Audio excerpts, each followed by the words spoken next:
rhomboid table, not round the square or triangle. We come to hang traffic gang on Fridays as we're able. We play well here in Camelot, we are chums and fun, but Camelot. We're nice to the rhomboid table, our host is formidable. He runs his trains, loves insane, but sure he's quite unstable. He's automatic in Camelot, but seems never to have done a lot.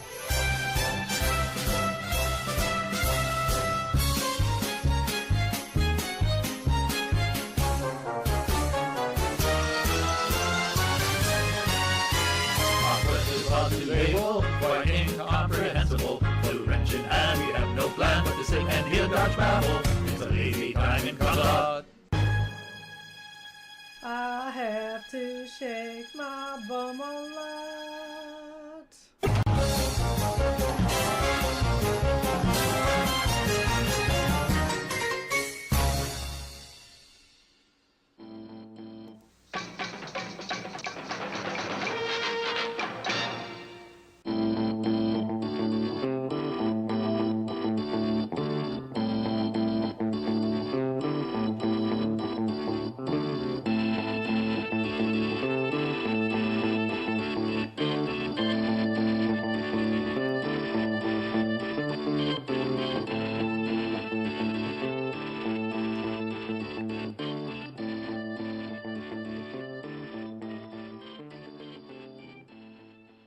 This channel is a not-so-proud member of YouTube's all-encompassing special society of heavily overwhelmed layout enthusiasts.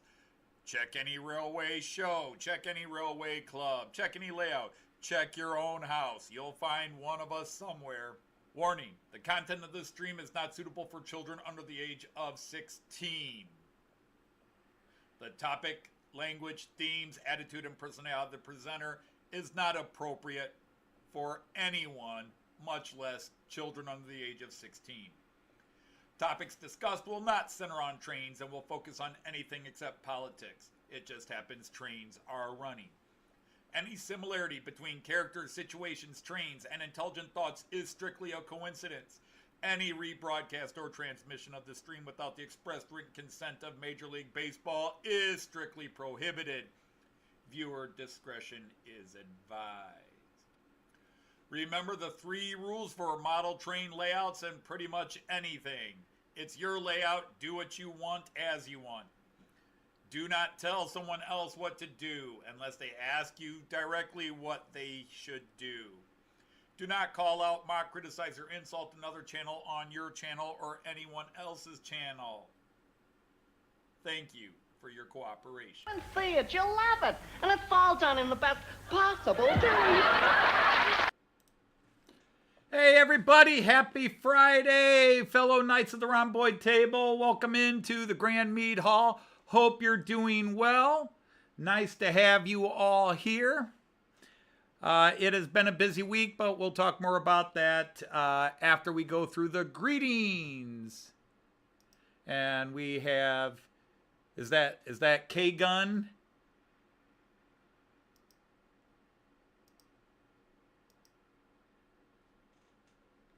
As in the lovelier side of Von Don Eisenbahn. So anyhow, who do we have in the chat? We have Sir Colin of Wyke, Sir Brian Finn of Finnerton Central. We have Great Northern 70, and I'm sorry, I still haven't logged your name. I need to make a note. We have Sir Andy, the Hot Dog Pilot, Chief of the Knights of the Rhomboid Table Air Force. We have Sir Ifo Fanson, the Merlin of our group. We have Sir John Benicki. We have Lady Kara Gunter. We have Sir Ian of King Fox Junction. Welcome in, Sir Ian. Great to have you here. Sir Leslie of Gilpin. We have Sir Mick, the Royal Bar, and he declares the bar now open. Sir Greg from Midsummer Railway N-Scale is here. Sir Dino of Model Railway Shed is here. Sir Ray Bobel is here. And Ray, watch your video. Forgot to comment on it. Sorry that the pinched nerve in the shoulder is still not going well for you. I empathize. We have Sir Dirk from Southern Cross Rail System. We have Monsieur Titi Ari of Belgium is here. And Sir Tom Couples the new Sergeant at Arms, the recently appointed Sergeant at Arms of the group. We're missing currently our CEO, but I'm sure Tim will be popping along as he can. There's nobody required to be here. It's just wonderful when you are. So anyhow, what's been going on? Well, I've continued my string of videos. It's been a long time since I posted videos, and then I have posted about, 7 or 8 in the last 3 weeks. I just finally have done something on the layout that I thought I could share with people. And then, what a difference a week makes. Last week at this time, I was excited about getting the double slips finished. I had posted the video, got it all done. And then Joyce and I were debating whether we were going to go on the road and go visit this train shop. Well, as it is, we got up, slept in a little bit. We got up about 9-ish our time. And, I got up 8. She got up at 9. And we just... well,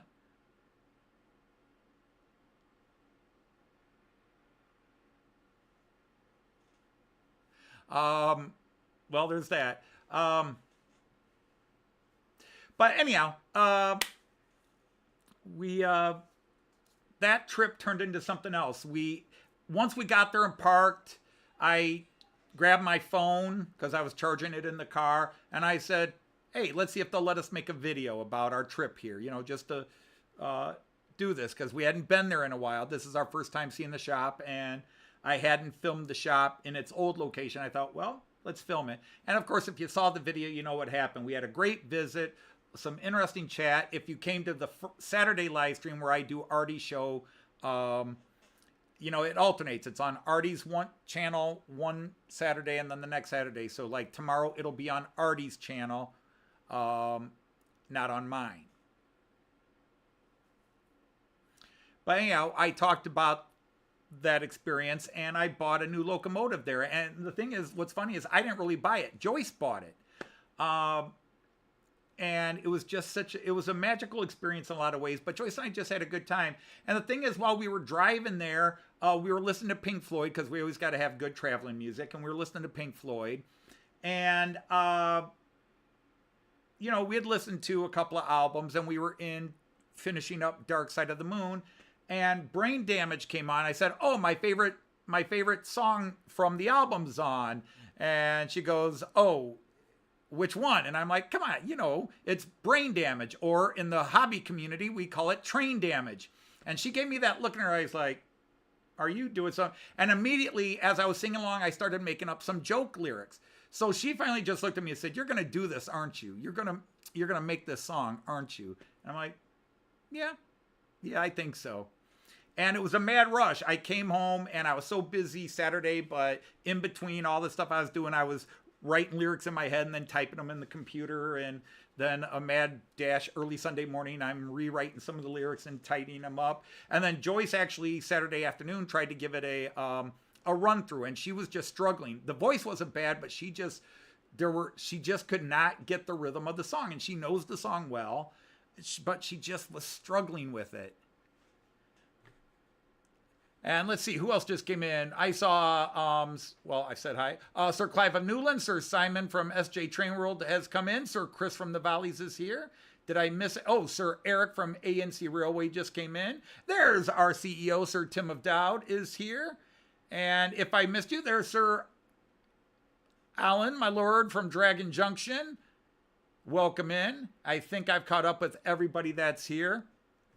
So, Joyce gave it a couple of efforts, and she just was like, I'm not feeling it. And she started to do another, and she flubbed up a couple of bits, and she just like, I just don't feel it. I'm not into it. And I got up Monday morning, and I've got nothing to do other than I'm going to film a video. I'm going to film the new locomotive video, which went up this morning.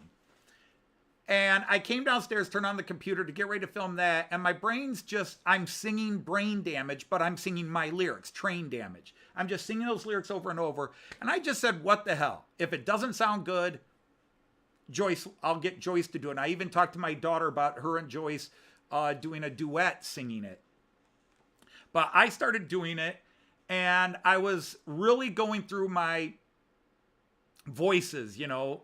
I know my voice sucks, but sometimes I can fudge it a bit if I go into other voices, like do an impersonation of a certain character or somebody like that. And I did like 7 takes in 2 hours. I was just going through the whole thing, going through 7 takes where I just nailed it. I didn't flub any of the lyrics up because I'd been singing in my head all Sunday. And so what I did was I put the lyrics onto a vocal track, and I don't enhance or alter my voice. But what I'll do is I'll layer my voice. And then I might offset one of those layers by a 30th of a second just to create a fuller sound to my voice. But I did it, and when I listened back to it, I was like, that's not bad, okay? No, it's not good, but it's not bad. And I started working on the video as well. I was putting the video together Sunday and Monday as well because I kind of had an idea where I wanted to go with the video. And then Joyce came home from work, and I said, honey, I want you to listen to something. And she was like, well, do you want me to do another take? I said, well, listen to this and you tell me. And so I played her what I considered the best mix of the voices. And she listened to it. She went, that's actually pretty good.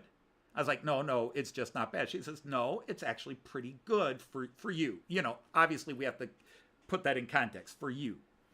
But she said it actually sounded fine. And she said, you could do that. So I put it on the audio track, and she said, yeah, do it. And I said, no, I want you to do it. And she came down and she did 2 more tries, and she just wasn't digging it. She did do some backing vocals, and she wasn't happy with those either, although I posted the version where they're on there, and she wished I hadn't. She's not happy with her backing vocals.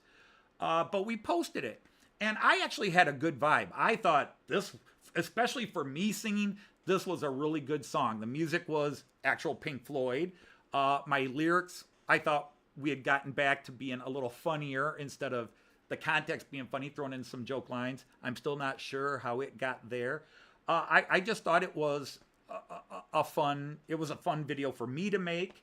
And we were trying to pay homage to the original movie that Pink Floyd made to go with the 2 songs.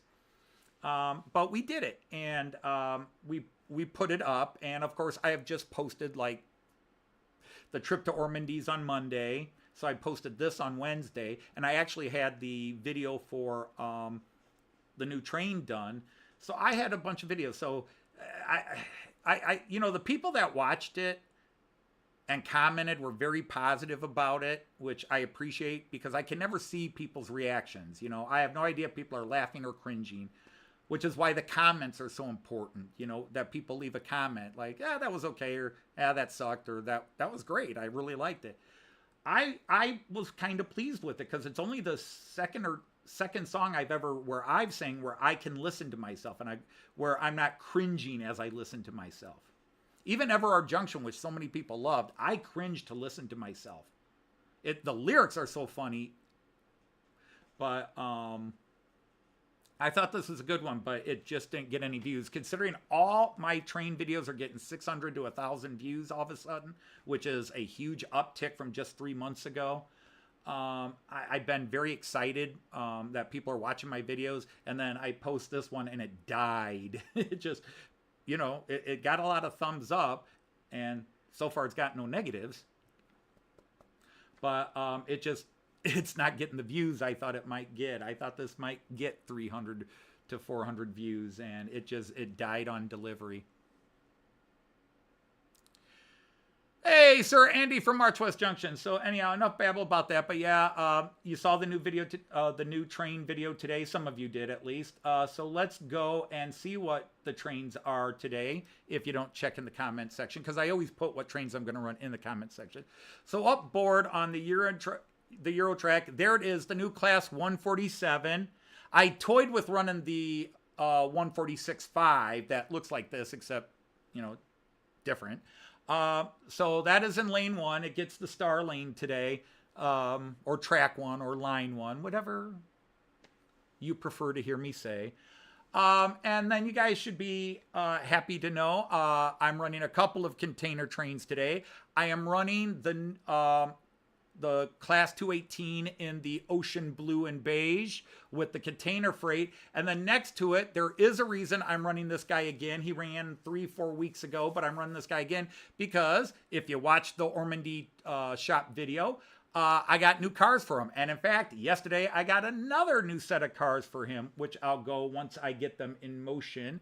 And then just to highlight, the 147 I bought instead of this 147 that made me wait 5 years to get this 147 is back there in red.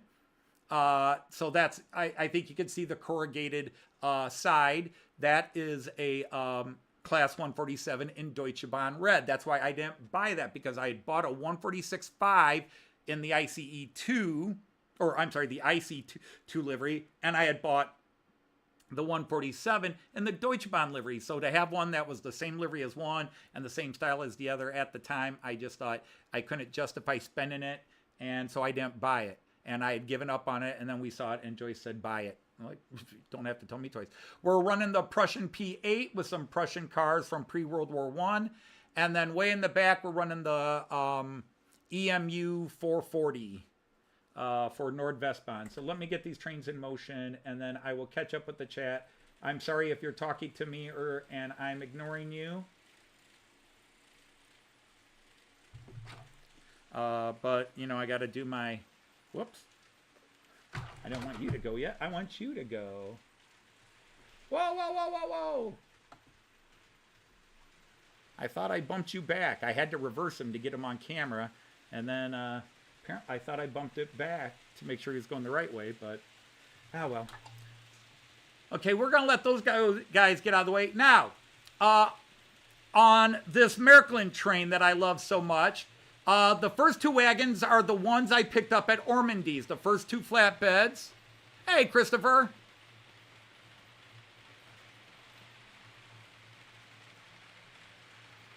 And then there's the ones I had before. And then the very last one is a set that came in yesterday. I got the double container flatbed.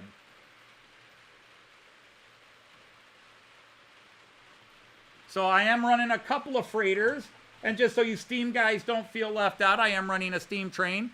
But yeah, I'm going to run the 147 here with some, technically it's the Nuremberg Express, but I'm just going to pretend it's Deutsche Bahn Regio cars, because it even says Regio on them. It's a Regio Express.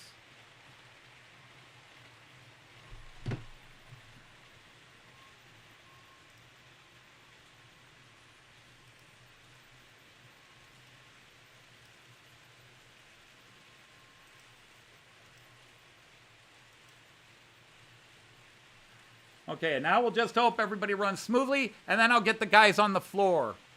Yeah, Chris, I got to agree.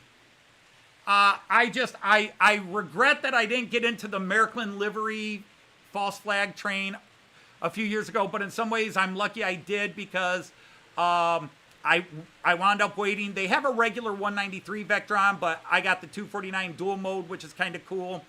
So I'm very happy with that. I will get the guys on the floor going here.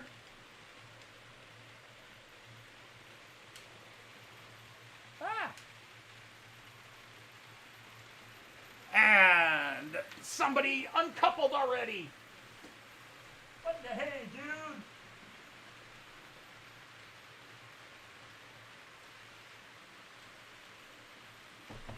No uncoupling here. That's against the rules. That's against company policy. Do you understand?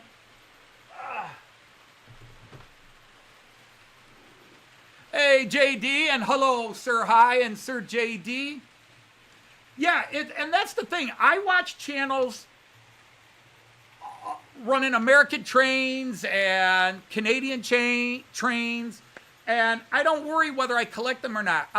What I like to watch is the trains in motion, and then I look for cool liveries, and then in the end, whether it's a live stream or just a video, but if it's a live stream, are the people fun?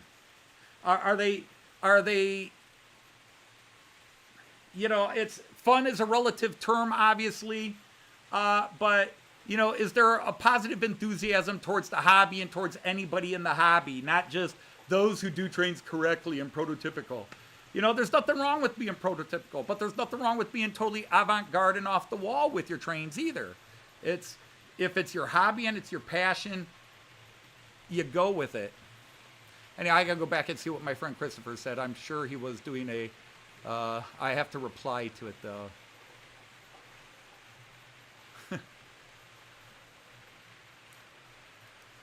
Yes, but does he have friends at Hosgard? Mr. Hogan buttons his coat up over many.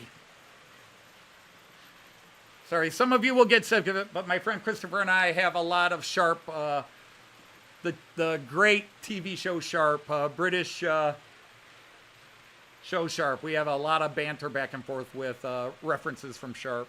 And occasionally with Allo Allo. I'd have a lot more black and red locomotives, yes. Because the one I really wanted, and hello, Sir Eric and Sir Billy, although Billy might still be at school. The one I wanted in the black and red livery was the Class 66. That was when they released 4 Class 66s, and then a little bit later, as a special, they released the shop special, they released the Märklin 66. And I wanted a 66, but I wasn't 100% sold on the liveries they were showing, although I did like the HGK. And so I then talked myself into waiting, and then the Märklin one came out, and that was the one I really wanted to pull the trigger on that deal, and I didn't buy that one. But in some ways it worked out for me because I've got the 249, which I absolutely love, and it's probably my favorite of all the Märklin locos. And I have most of the type of freight cars they've released. The only one I don't have is the double 20. You can get those, but they're expensive. But that's why it was so cool that when we went to Ormondy's, they had the one I couldn't find online, whether it was expensive or not. I found at Ormondy's they had 2 of the 40-20 dual bed, or also you can put 3 20s across it. So in the end, for the most part, I haven't paid more than any of these were worth originally, and that's what I'm really excited about. I paid what Märklin was charging for them. So I didn't have to overpay for anything. That's why I finally got the doubles, because somebody marked them down to below their original price. And then I bought them. Not as far as the locos go. Now, I will say, if I see the Class 66 where I've got the money to throw at it, then I would reserve the right to get the Class 66. I reserve the right.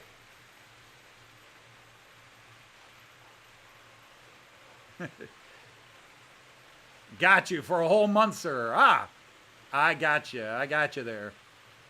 Hey, hello, Sir Carl from Bangotchabrun, one of the knights who say "me" often. But so if you like freight, I've got a real freight and a fantasy freight. But I hate to admit it, but the fantasy freight is cooler. All right, let's go around and see what's happening. So we're going to see the new guy, Rusty Twanger, doing a little concert there, but the new guy in view there. And the funny thing is, the cars I have here, which are the cars I've always had, these are the ones Märklin suggested getting with this one. These are the cars that Märklin says this train, because this train came out about half a year after the 146 that went with these cars did. And then Märklin released a new set of double-decker cars a couple of years ago.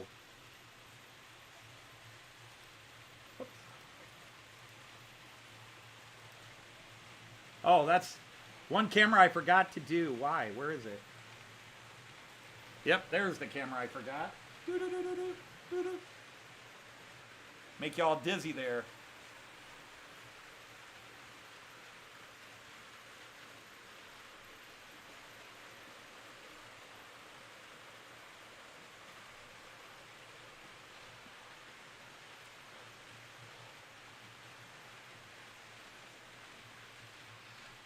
Yeah, the Duchess, Brian, the Duchess runs well. She just needs a few minutes to warm up, but then at that age, don't we all?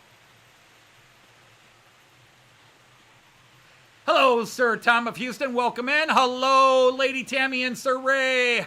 Hello, it's Ray. Hello, Sir Ray. Welcome in. Welcome in. But yeah, she's running well, and then, but to start her up, I have to crank her up a little bit higher. You know, women at that age, they need a little bit longer warming up and going. They got to crank it up really hard on her, and then you can relax once she gets going.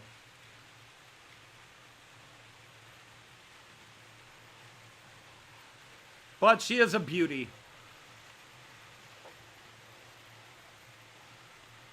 Yeah, Tim, and that's the thing. That is, you know, that's German efficiency. That line is, psht. And when you make the models, you better get that line straight across because that's how it is in reality. So I love it. And then the thing is on the locos, the line then angles down, so you get sort of a stroke. You know, you got a little bit of a slash, and then it just goes across to the train. On the ICEs, of course, it then ends up with a stroke as well on both sides. But it is such a simple livery. It's white with a red stripe. And then if you want to classify the tinted windows, which they do have, which can give a dark gray, a charcoal gray, slate gray appearance, if you don't turn the lights on, then it's a third color. But it's so simple, and yet it is so pure and precise. I have loved it since I saw my first ICE in 2003 in Germany. I didn't pay attention to trains, so I would have never seen a video or anything about trains in Germany. I wasn't into trains. I didn't pay attention to German travel. When we went to Germany the first time in 2003, that's when I saw an ICE for the first time. I said, oh, that's cool looking. And then as I got into trains and started collecting trades and then started watching all the UK channels and started saying, oh my God, that GWR 800, that's gorgeous. Oh, that Transpennine Express livery, then it was all about livery. And the worst thing in the world for a few minutes was I was in a live chat and a bunch of the Ho-Ho Henry guys, you know, people just don't understand this hobby, you know. And they're like, you know, we men, we understand why we like locomotives. I like a Class 37 because of what it does and the engine and blah, blah, blah, blah, blah. You know, women go out and pick their favorite trains by its color. And I'm like, that's exactly why I'm picking my favorite trains. Yes, there are some things where I look at trains and go ugly. There are some trains that are beloved by the Germans, Austrians, and Swiss, or the guys in the UK, or even America, where I look at the locomotives and go, that's an ugly locomotive, and they look at me like, burn, heretic, burn! But like a lot of the Swiss and French electric and diesels, I think are relatively ugly. I think the Crocodile's ugly. I will not own a Crocodile unless it comes as part of something else and it was thrown in for free. I think crocodiles are ugly. I don't care if they're one of the most important and historic and iconic locomotives in Germany, Austria, and Switzerland. I think they're ugly.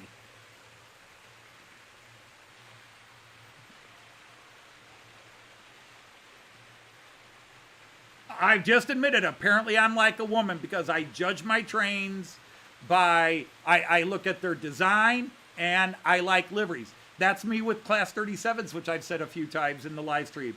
A 37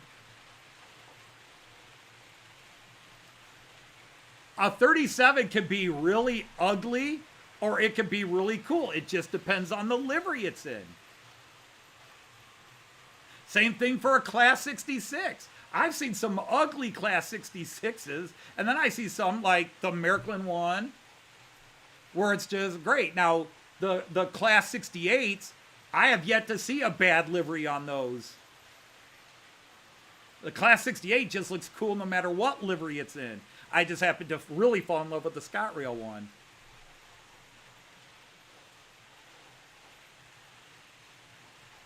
Hey, I try to help everybody get there, but hey, if you're not subscribed to my friend Brian Finn at Finnerton Central, we're trying to get him over 1,000 subs. But then again, why don't you all just post how many subs you have, and maybe we can get you to the next round number. But yes, I'm all in favor of getting people to 1,000. I have had friends I've been trying to get, but I don't have that influence. You know, Alan at Dragon Junction, he gave me a shout out, and I went up 130 subs in a week. I give a channel a shout out, and they get 3 more. So somebody can post Brian's link in here. You all can, actually.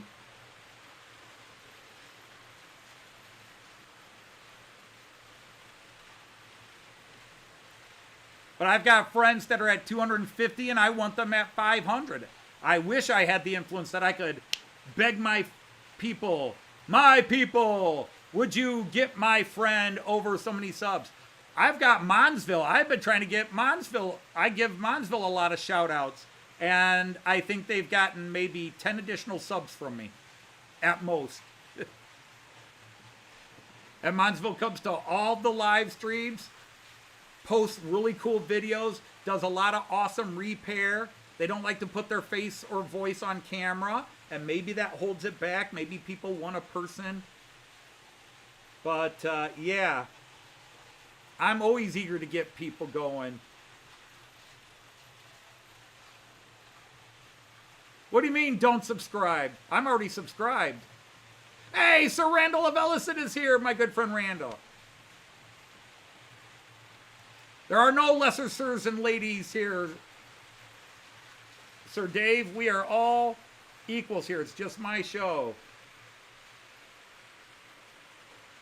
But it carries on elsewhere.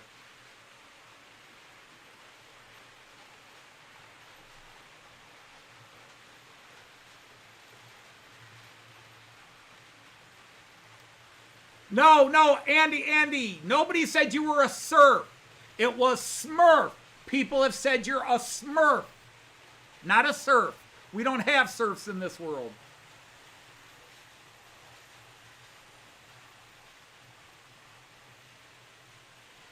I told you we were anachronistic syndicate confirm. Oh, there's some wonderful muck over here, Eric.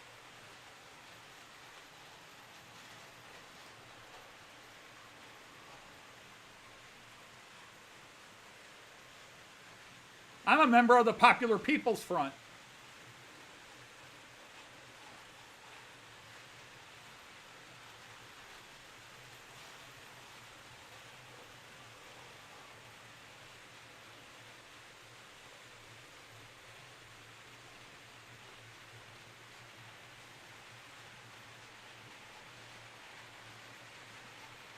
So where are we at? I'm gonna have to ignore you guys and go to Brian's page. How far are we away? Because I don't have that kind of influence. I know a lot of people look at my 25 or almost 2,500 subs and go, I have 2,500 subs, but about 100 actually watch my channel. Well, I get about 300 who view the live stream. And yes, my last few videos have actually done a lot better compared to videos of the last couple years. Because, yeah, I was working on my trains and I got a lot of people, and I've had a 100 plus 100 subs in the last few weeks. It's been big.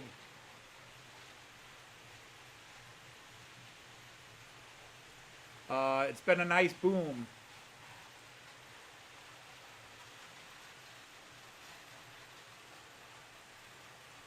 Yeah, but very few people, because again, Randall, this live stream gets 300 to 400 views when it's all said and done. The Saturday live stream barely breaks 100 when it's on my channel. I don't pay attention to what it gets on Artie's channel. So anything discussed on Saturday, there's only about 5 people that are hearing it for the second time on my Friday live stream. So where are we at? So we want to go to... We want to go to subscriptions. Yes, show ball. Down to the F's. Foltz, Foil, Florida Railroad Dog Fisher, Finnerton Central. There he is. Open a new channel. He's at 951. Yeah, I'm not going to have that kind of pull. If he were to get 50 subs because of my live stream today, that would be amazing. But we'll try. We will try.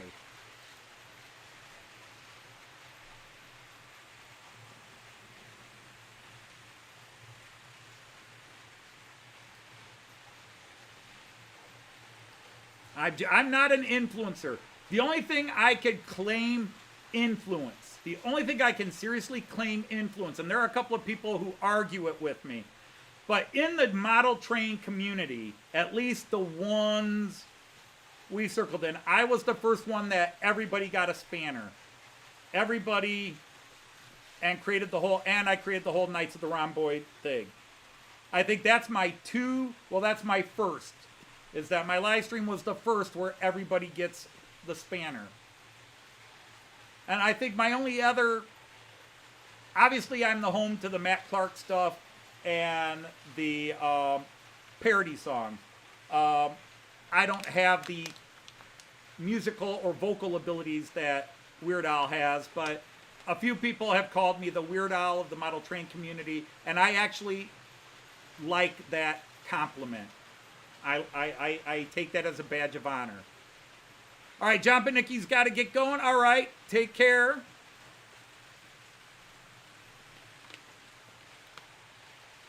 Well, that's the great thing, Eric. I am on at probably the worst time in the world. Friday, where it's work time in North America, and it's Friday evening where people are going out to the pubs and to movies and to dinner with friends, etc., etc. And yet I do get a decent crowd here, 40 to 50, sometimes more than 50. Like right now we're at 48 according to my little monitor here, which is awesome. Thank you kindly, everybody. You don't go out. Yes, Simon, I know what will happen if he gets 1,000 subs. I will never, I don't want to be the person to get blamed for it if he doesn't want to do it. But if he made the bet, if he openly and honestly made the bet, but like I said, when I give if I give somebody's channel a shout out, they're either going to lose subs or get 3 or 4. They're not going to get that 50.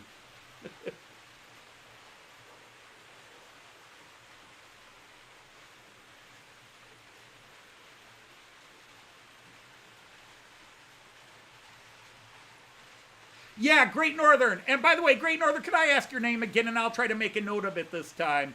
Artie is here. Hello, Artie. Great Northern, my Saturday live stream is not my live stream. My friend Artie, who just came in, Aus America, I have to make a long story short. It's his show. It's his show. But due to some issues going on in his world, he can't do the show every week right now. So we alternate, but it's his show. It's Wacky Weekend. And that's why I call my version Wacky Weekend Light. And that's why I'm 2 different people. Like when I host this show, I play around, screw around, and I don't do anything too seriously. When I do Artie's show, because Artie and I banter and we screw around, we have a lot of laughs and we try to prevent, but we've chased off a lot of people who don't like our humor back and forth. But Artie at least tries to have a topic and be working on something positive, serious for the train community, and then I'm just the goofy sidekick. When I'm hosting the show, I feel like I need to honor Artie's intentions of his show and do something a little more serious. I'll still banter around a bit, but not nearly the way I act when Artie's hosting the show. I'm just amazed Artie hasn't fired me after all these years. Now would be a good time to insert ads. No, it wouldn't be a good time to insert ads. I hate that because I could literally do that. All right, we'll be right back after these commercials. Click. I am not doing that, YouTube. I don't care if I don't make money. I'm not trying to make money on YouTube. I am making some money on YouTube, but not a lot. But I did just get a paycheck, which allowed me to buy that double 40-foot container set that's at the end of the Märklin train. I got paid $113, and that was $80 plus shipping, and then I bought some KD couplings, and that ate up my $113. Hey, Sir Andy Puff Candy is here. But you know, all the good names were gone when I started this. You know, I could have called this Third Rail Thursday, but it was on a Friday. Although, I will joke, I am more appropriate to be called Third Rail than the Canadians who call themselves Third Rail, because they only run on 2 rails. I do have a third rail. I'm just kidding. Love Third Rail. The guys, the Canadian teams on Monday, which is James, Galton, Dundas, Junction James, and Trackside Mike are just brilliant. And then the crew that does Third Rail Thursday are brilliant.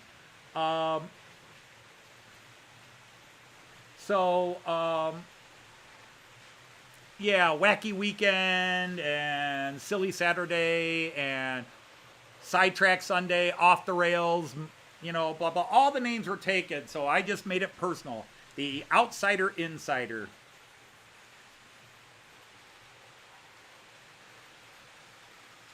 Greg of the North, yes, I've got you now. Greg, Great Northern. That's easy to remember. Great Greg, the Great Greg. Awesome, Sir Greg. Welcome in. So those are my claims to fame. Now, again, you know, I do, seriously, my YouTube pipe dream, this is it. I don't want to become famous on YouTube for my trains. I want Matt Clark, or preferably one of the songs Joyce sings. I want the parody songs from Mac. The failed stand-up comedian in me wants the comedy stuff to go viral. I would not change. I would not suddenly stop doing trains because I know the pressure of having to live up to that. But if I were to do something viral or that would get me big, I would want it to be the parody songs in the train community. I mean, because I think we've done 49 now. 50 will be coming relatively soon, within the next couple of weeks, I think. Although Joyce is going to do her version of the song we just posted Wednesday. She's going to do her version of that song. I don't know if she'll do it this weekend, but she's going to post it on her channel where she does the vocals and see if she decides it was okay. Hey, Sir Raymond Legs is here. Hello, and CMD Models. Oh, I'm not waiting for a phone call from Hollywood. I could never, I mean, that's just such a pipe dream. The thing is, anything I do creatively is bound to have this amazing universal yin and yang. I had a book published. The critics loved it. I won awards for it. I had Writer's Digest magazine rave about it. And I sold 700 copies, and no publishing company in the world will talk to me because my book literally bombed that bad. I gave away about 400 copies and sold 700. And when it got first published, the publishing company and some local artists made sure I was on the book circuit, where I was going to book shows and book dealer shows, and I would have an audience of anywhere from 50 to 200 people. There would be me and other writers. I would give a speech. I would read selections. I'd get great applause, and that is not ego talking. That's just fact. And then 2 or 3 people would walk out and buy the book, and everybody else would just be like, nah. So, same thing. My Matt Clark stuff, I think a lot of it's hilarious, but I guess you got to have a very off-kilter sense of humor. The parody stuff I do, you know, explaining to people that because I'm a train channel, that I restrict my parodies to something train related. Something train related. It would be a lot easier, and I do it offline. The problem is I can't write music. I can't even play an instrument. I have absolutely no musical talent. I can write lyrics. I've written lyrics for local rock bands back in the day for their songs, but I myself, I can't sing. I can't play an instrument, so I could never be in a band that I could been the writer. You know, God gave me this desire to sing, and then the Joker, you know, Odin gave me the desire to sing, put it in my heart, but then Loki gave me the horrid voice I've got. And then, but I can write lyrics. I can write words. I'm very good at it. But the problem is, like Joyce's dad used to always look at me, "You're so good at writing. Why don't you try writing a novel?" I said, because it's not where my style goes. It's like a painter, and you say, "Why don't you paint abstract?" Because it's not where my interest is.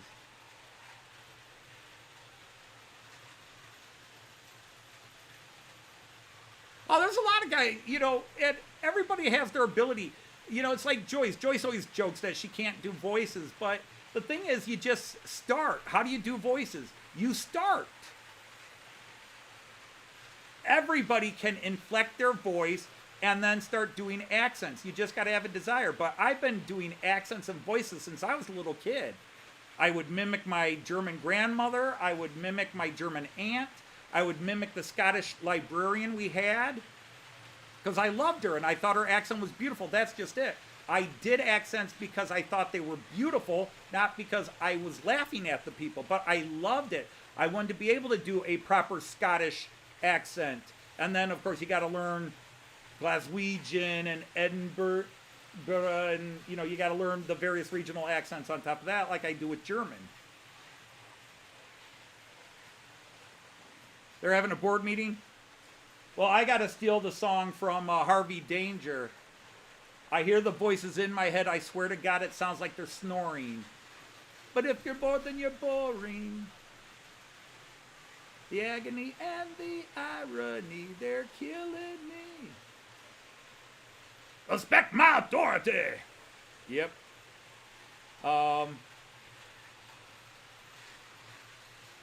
Yeah, Raymond, the thing is, I could never write a serious book. I always found that I was either rewriting Starship Troopers or I was rewriting Catch-22. I was rewriting Lord of the Rings. I became very derivative. But I found my voice, as we say in the community, in the writing community, I found my voice. My first love was always poetry, and I wrote poetry. I wrote songs, and I wrote poetry. And then when I got into university and took all the creative writing classes, the first thing I had to learn was that 90% of what I wrote was shite. 90% of what I wrote went in the garbage can. But learn to what is good. And the best thing, I had one of the great professors of literature and creative writing. His name was Dr. Dessner, Daniel Dessner. And Dr. Dessner, let's change some camera now. Let's go bridge view. Dr. Dessner, I had him for 4 different English courses and creative writing courses. And he used to rip my creative writing apart. And so we'd have to writing assignments. And I wrote a short story, which was my last writing assignment, which was basically my exam. And we had to go into his office. And I wrote this short story, you know, this is 1986. It's my senior year. I'm graduated already. And I'm just finishing this course up to get a master's in English. And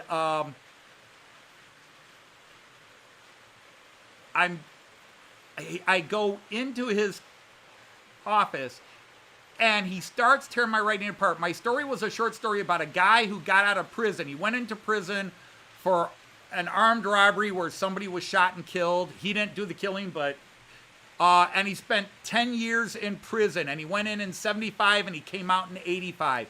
and just how much the world had changed, you know, automated gas pumps and blah, blah, blah, all the little things he was dealing with. And Dr. Dessner is tearing my short story apart, saying, you forgot to do this. And I'm arguing with him. I'm going, no, that's right here. You're saying I had to include these elements. That's right here. And that's clearly here. And you had to do that. And you failed to do that. And I said, no, if you go from this point to this point in the story, you can see I clearly developed that concept. I think it's very clear there. And he kept arguing points. And then he looked at me and he said, so you think this is a good short story? Is that what you're trying to tell me? I said, look, maybe it's never going to be made into a movie, but I think it's a damn good short story. For a schmuck from Toledo, Ohio to have written it, I think it's a darn good. I didn't go to Harvard like you did, but this is a damn good short story, especially for somebody that's not into writing short stories. And he looked at me and said, you're absolutely right. I went, what? Huh? You're absolutely right, Mr. Dodge. This is a damn good short story. I'm like, you just spent an hour and 5 minutes ripping it apart. He says, yeah, because every critic in the country will tear your work apart. The key is to know when you've done well. And then the critics be damned. Pardon the language to children present. He says, the last thing a writer has to learn is to have the courage to believe what they wrote is good. Because you know what's bad, and you know what people are looking for, and now you can see the difference yourself, and you can defend yourself. And I hated that professor for so many classes. I walked out of there and thinking this man spent 4 years, because I had him for, I don't know, 4, 5, 6 classes. And I just went out of there going, this is where I realized that this man had a long-range plan with the students that stayed with him. And to this day, I praise him because he made me a better writer. How many, hey, hello, Chase Railways. How many controllers do I use? Well, that is an interesting question, and I shall show you. Just allow me to set it up. Da-da-da-da-da-da-da. Video Ninja shall now come on. Video Ninja is now going on, and back camera. That's what we want. We're going to connect, and then we'll hunt. Okay, so are you ready?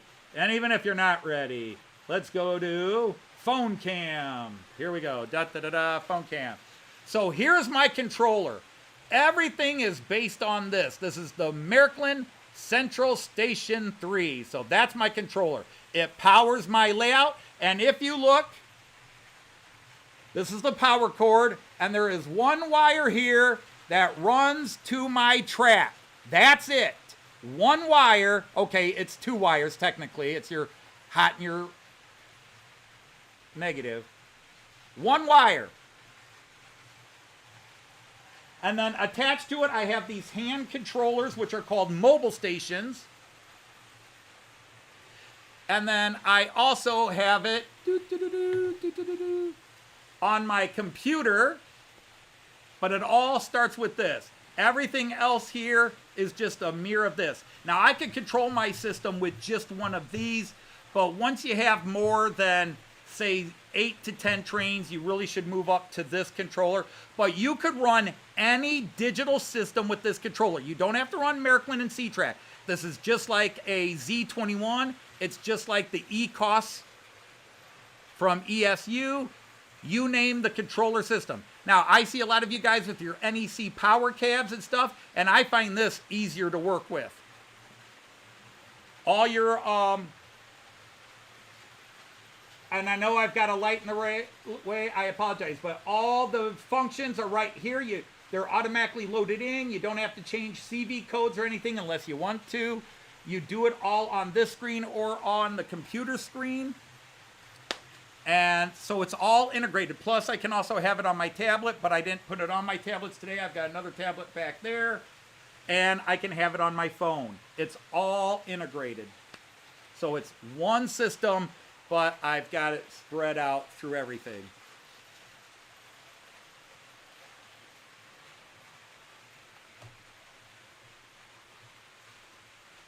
So let's go back to trains. They're all gone. Where'd they go? Oh, thank God. Whew. I thought something had happened while I was there. Hey, Sir Dwight of Curly, how are you? Welcome in, welcome in.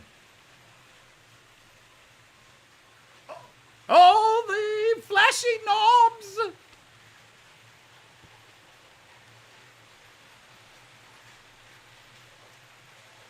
Tom, no bus wires. None. No bus wires. Even my digital turnouts, all my turnouts that are digital, no bus wires. It's all under the track, and it's connected and run through the track, or through the controller.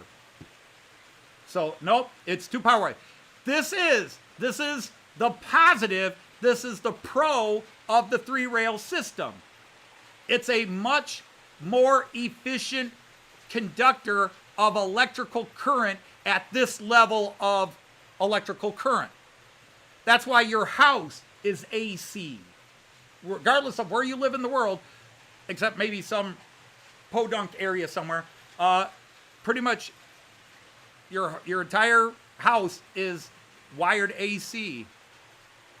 Yeah, I mean, if you want to make it that, if you want to put it that way, Evo, you could say my track is the bus wire. But the key is, why isn't DC track a bus wire? It has tracks just like mine. But DC is inefficient. It builds up more resistance. It builds up more entropy at this level of electrical current. So you have to reinforce it so far. You know, most guys put another drop wire on the track every 12 inches to 2 feet. Some guys go 24 inches, but most guys I see do a foot to 2 feet and then another drop wire. I don't have to do that. So, you know, you're right, the track is the bus wire, but at the same time, why isn't DC track, 2-rail track, a bus wire track? Because in the end, it's still track and track, but I can power it all, this big layout, with 2 wires, whereas DC, if you ran a system this big, you would definitely want bus wiring. And again, I'm not saying everybody should switch to 3-rail. It's just, in my case, considering what I'm doing, I'm glad I did. And considering how lazy I am, and I don't have to drill holes and do all the bus wiring, yeah, this was the way for me.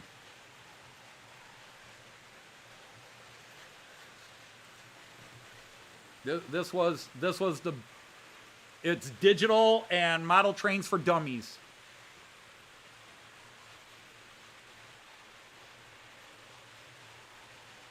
Yeah, it does, Pedro. So I understand what you and EFO are saying, but the point is, it's still, you're only getting power from one source. You're not getting it every 2 feet. You have entropy? Yes, you probably do. One of my great poems was a poem called Entropy.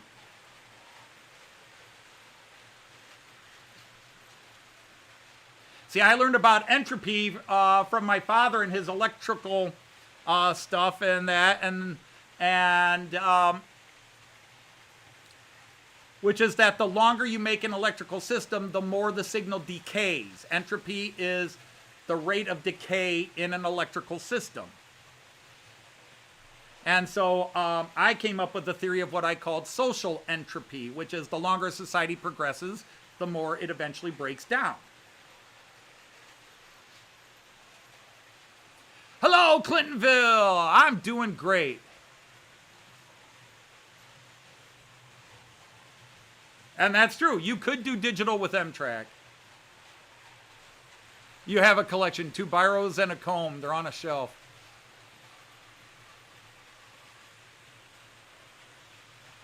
Nope. Now, I will admit to one thing. Yeah, the P202 heat and thermodynamics. Yep. So let's go to this camera again. Not that one, but what the heck while we're there. But now, I do have an additional, I have an extender wire that goes from where I plug in for power right behind me. It's right here on line 3. My power cord is plugged in right, well, I just moved it, so it's right here. That's where my power is plugged in. So my power is plugged in there. Are you guys seeing me? Yeah, you're seeing me. Okay. I then, from there, run a power line into this parking area. And then also, way over there where you can't see, way over there in that high-speed parking area against the wall, all those white trains. Sorry, I'll try to hold this in the less shaky hand. So I do have those. I do have additional extended connectors, but the main layout is the one power line here. Oh, why am I... So you did the blue goose, because you were talking about that, I believe it was last week. The only species that can reverse entropy is humanity. Yes, I am a lover of humanity. It's not a popular tone. Lots of people like to say, I hate people, I hate humans, and humans do nothing but bad. Yes, humans are capable of bad. So is every other creature, species on Earth, regardless of what class or familia you put them in. When two lion males take over a pride, they kill all the babies. That's not exactly, oh, how passive and wonderful and kind nature is. Plants are poisonous and they poison animals. Animals are poisonous and they eat and kill each other. Even your, oh, you go to the zoo. Oh, look, isn't the hippo beautiful? Do you know hippos kill more humans than great white sharks? Hippos are very nasty animals. The animal kingdom is filled. It's not like humans are the only ones who created violence.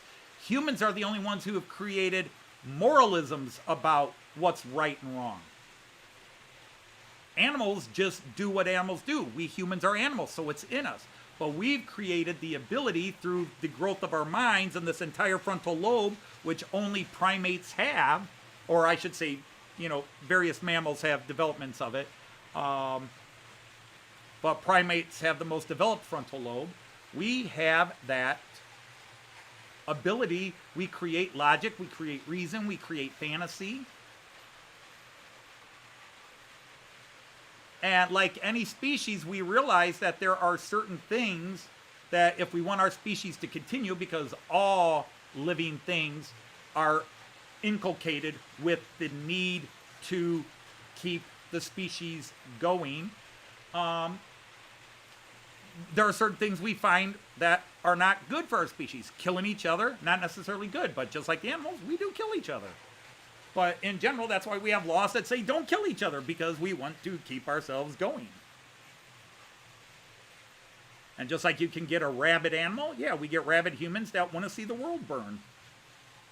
The problem is, because humans are so creative, because we're so amazingly powerful in our minds, we're able to create the great stuff, but we're also able to create the worst stuff. And that's my little soapbox. I love humanity. I love people.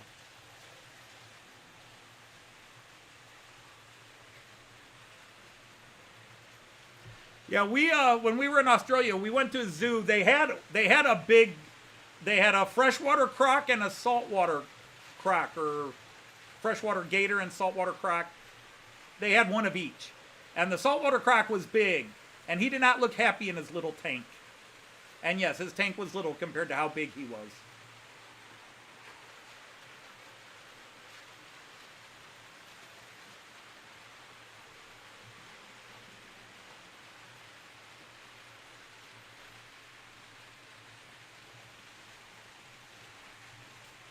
Posh? Who's posh? What's posh? You got a BLI 1951-53 version. Okay. And a Pullman sleeper. What's his name? Lieutenant Gruber.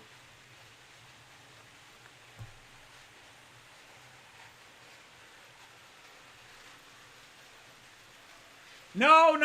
I'm sure it wasn't Artie with the tank, because Artie was standing next to me making jokes about throwing me in the tank and me making jokes about throwing him in. But to this day, to this day, the coolest thing I saw at that place, and we saw we saw wombats, and we saw all the stereotype Australian animals, the deadly and the cute, and the ones that you think are cute but are still deadly. But we saw albino peacock.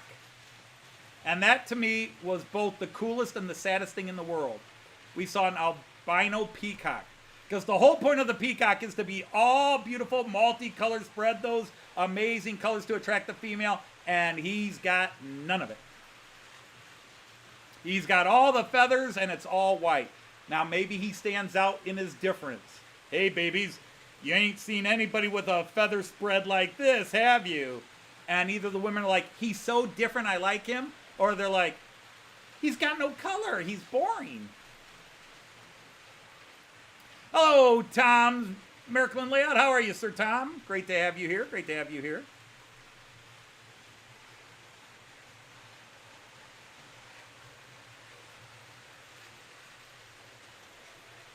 Yeah, the funny thing about your live stream earlier today, Simon, was early on we got to see it has to happen.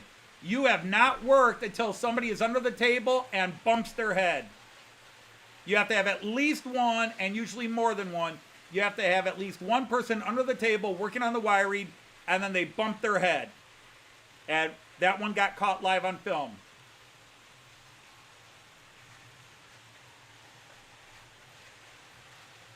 Okay, Mom, got to get back to working on the layout.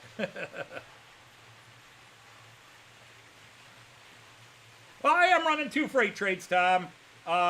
Basically, one because I didn't run freight last week, and the other because I wanted to run my Märklin train because it's got 3 new freight wagons on it, or flatbeds, or whatever you want to call them. I don't care what the proper nomenclature is. Well, welcome, Marta King. Should we address you as Lady Marta, or are you happy to join in with the group and be Sir Marta?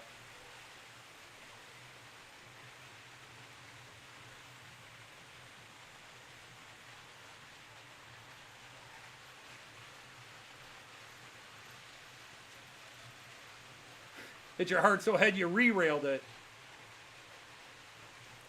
Oh, I mean, being 6'3" to 6'4", yeah, head bumps are a way of life.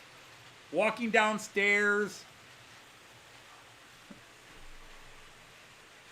working on a car, working under something, getting in under something, getting out. There's a guy that visits here. Artie was there with us. But we went up and visited friend of the channel, Rick's Trains. Rick runs Lionel O Gauge about half an hour north of me. So we all went to his house to visit him. And he's got his layout in his basement. And it's an older house. So like the doorways are not quite 6 foot. Plus he's got all the air conditioning and heat, venting, ductwork and all that. Yeah, I banged my head a few times at his house. Yep, you're on top of that, Artie.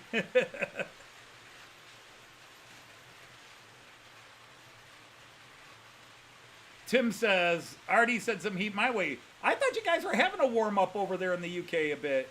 And speaking of Monsville from earlier, there is Monsville. Welcome in. Yeah, EFO, not fun. I constantly have to duck.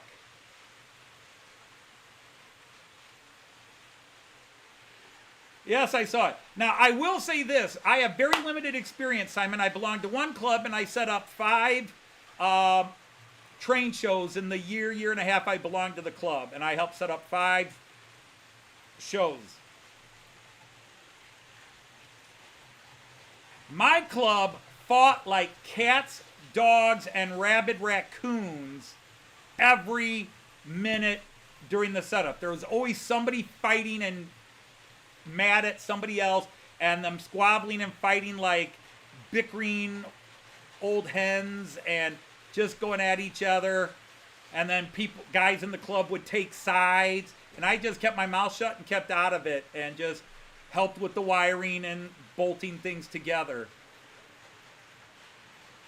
I did have one case where somebody said, I keep having problems with this wiring. And I went under and says, well, that's because you've reversed your positives here and you need to switch them back.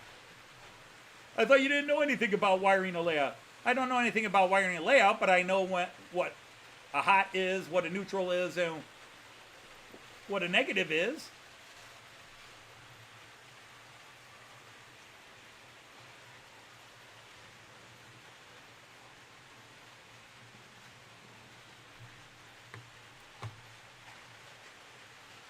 Now there's a conversation I missed.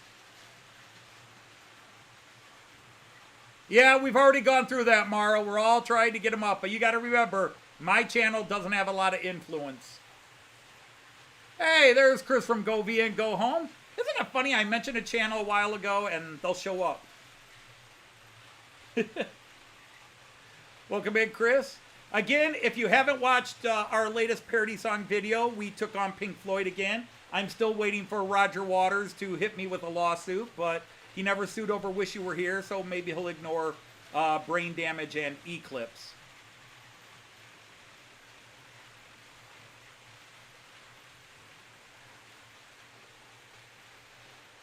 Yeah, my club was such a dysfunctional club. It's why well, it's not the main reason I quit. It just helped the decision. They're always getting mad and growling and, you're doing that wrong. Don't you touch my trades. I told you not to touch my trades and blah, blah, blah. And I'm just like, yep, I'm here to help set up and then I'll go.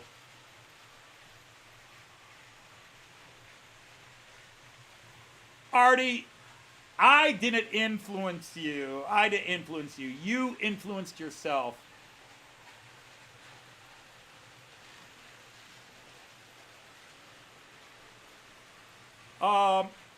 Yeah, it's my other addiction is, I'm not a photographer. My daughter is, though. But I got addicted to as many camera views on my layout as possible. And this is not all of them. If you count my tablets, which are attached to my system, which can also use their cameras through Video Ninja, I have over 20 cameras attached to my setup here to film different angles.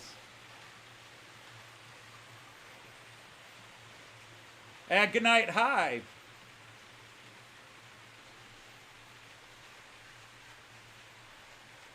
And also, if you want to hear better singing, you may not have caught a couple of weeks ago, we popped Joyce doing a Fleetwood Mac song, The Train, which I think is one of her best singing performances. I thought she did an awesome job with that, and I think the lyrics were funny. Because we did get a couple of people that when we did the jam song, that's, you know, the jam song is called That's Entertainment. We got a couple of people going, why are you making fun? That song's a very strong social political statement and you're making fun of the song. No, we're not making fun of the song, and we tried not to be too funny ha-ha with it. We were taking the foibles, which of course some people go, you're always talking about the same things as the songs. Okay, we're limited to model trains with our parodies, and there are only certain tropes model trains have. Cost, quality, the hassle, and the love. The hassle could be the digital versus analog debate and all that. So when you do parodies, you make fun of certain tropes, certain archetypes within the genre.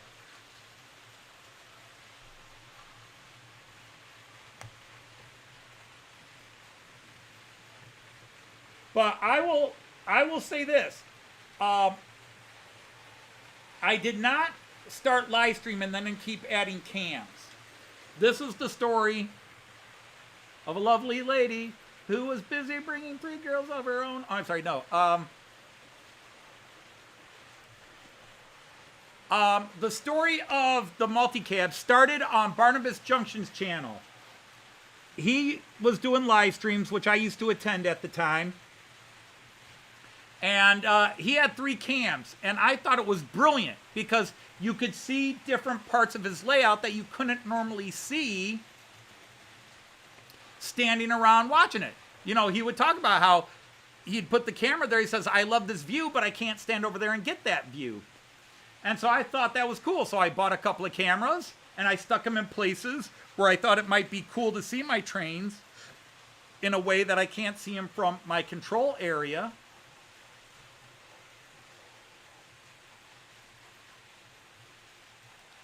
And then I liked what I was doing. I said, you know, it'd be cool if I could see the trains from this angle here, which I can't get to. So I put a camera there. And suddenly I had 5 cameras. And then somebody had been live streaming. It might have been Chris Whittingham. And he wasn't going to do a live stream for a couple of weeks. And I said, what the heck? I'll do a live stream because nobody else was going to go on. All right, I'll do a live stream at your time, Chris. I wasn't working on Wednesdays, which was the time he did it. So I thought I could do that. And because I was working, but it was COVID and we were all home and working from home at that time. And Wednesdays, I only had to do meetings with students and such and check in work. So I did a live stream, but I already had 5 cameras by that time. So I never bought the cameras originally to do live streaming. I bought the cameras to sit here and get all these views I can't get.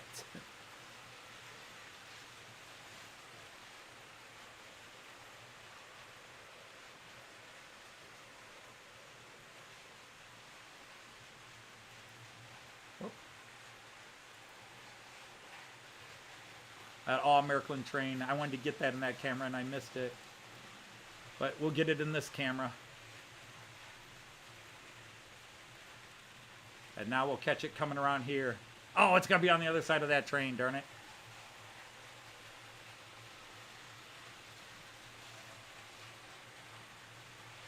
That's just, I'm sorry, that is just, to me, is cool. I just love that train.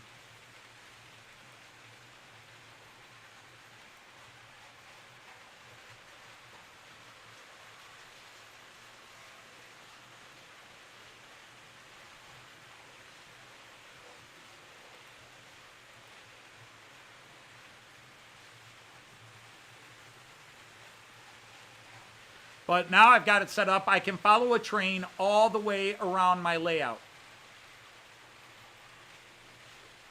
Hey, Sir Graham from Leamington Station. Great to have you here.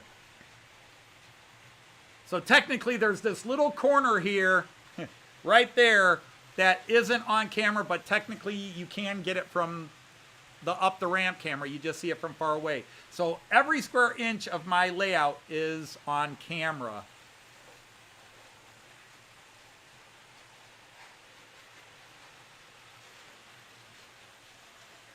Yes, it does, Efo. Yes. They all light up. If I can remember which function it is, maybe I'll pop them on for you real quick. 249, so that would be you.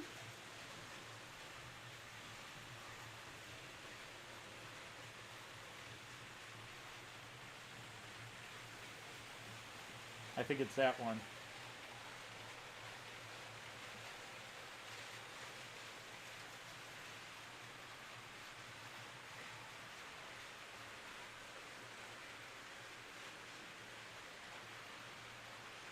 All right, if I could get it on the DB view cam here real quick. Quick, DB view, where are you? Here we go. This is just shaded enough you might see it. I'll flick it while it comes through.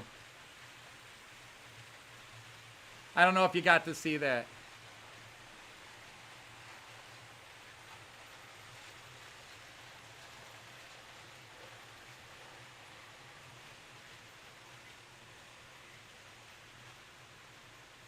You can see it reflected there, but yep. So yeah, it's got all kinds of crazy functions. It's like 36 functions. Did I pick up the Northlander? No, it's a gorgeous train, but I can't drop. The Märklin version is $1,200, which I could have gotten at that little model train shop I visited and put the video out on Monday, Ormondy's. He was willing to give it to me for, what was it, $950?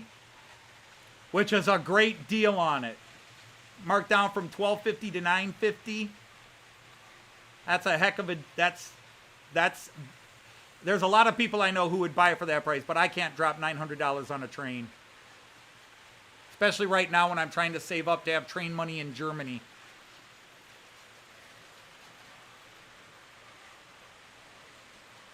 Yes, that is all digital with sound, light functions up the wazoo. What is it? Is it 8-car set? I'm trying to remember whether it's a 7 or an 8-car set. But yeah, it's a gorgeous train. Because if I were going to get a Canadian train, which someday I probably will, it would either be a Kopplupper or I like your Go Via, those kind of hexagonal shaped cars. Those are cool. But Joyce and I are going to have to get up to ride the trains in Canada because we are planning on, when we retire, when she retires, we want to do the cross Canada trip. We're going to take some of her retirement money and do the cross Canada trip and just go from wherever we can go, if we have to drive all the way to Toronto to pick it up, and then go across to British Columbia.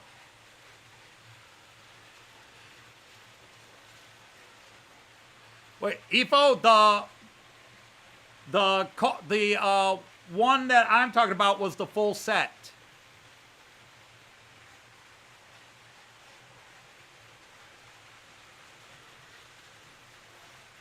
Let me double check something here. Maybe I was mistaken, but because he had the full set of the Metropolitan, where Piko sells it as a 4 2 and 2 or 4 3 and 1 set, or 4 3 3. I forget how Piko does it. I think it's 10 cars. Märklin has it as one big set, and I thought the Northlander set he had was like a full set. Whoops. I don't want to set that down. I got to go to here, this one, and go up here and do da da da da da da da da. Come on.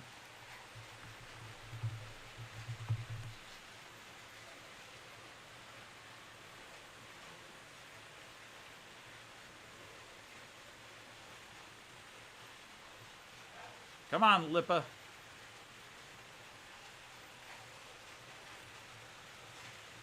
Dudes, what's up with this?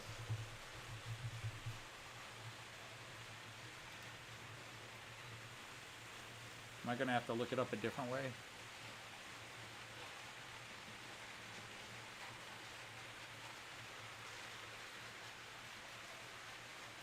Okay. Lippa might not have had it.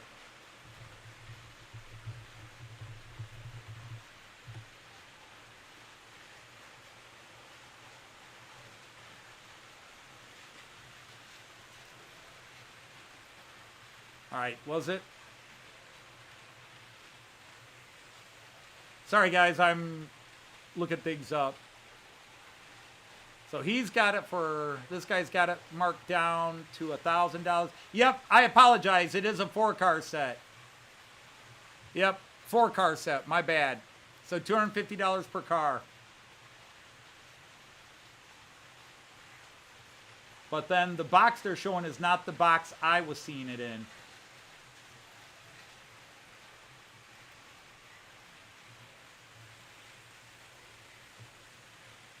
But yeah, yep, 4-car set. Okay. So my apologies, I shouldn't have contradicted you in that case, Ifo, but yeah, 4-car set.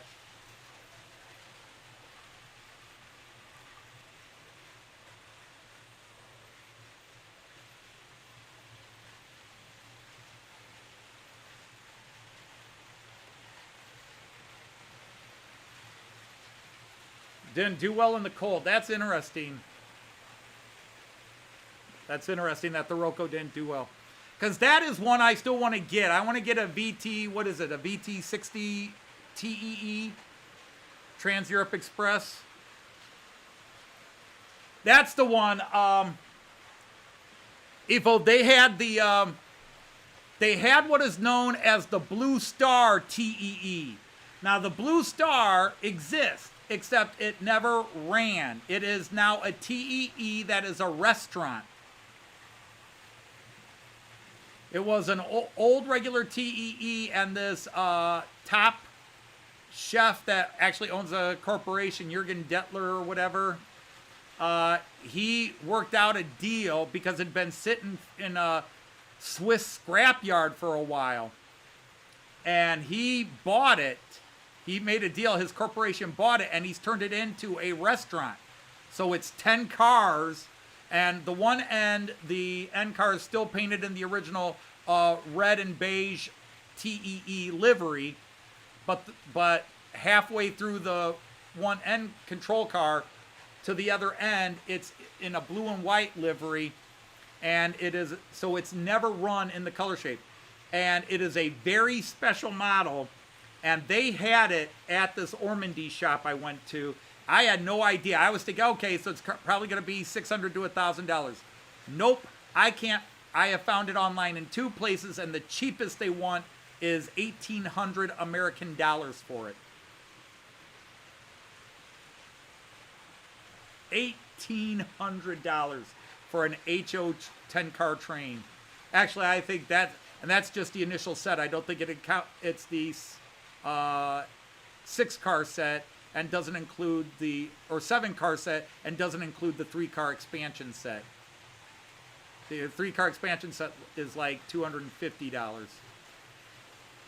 And the Blue Star is a VT11, yep. They wanted, I did not get the price on it because I had already decided most of those things were not my budget to even ask.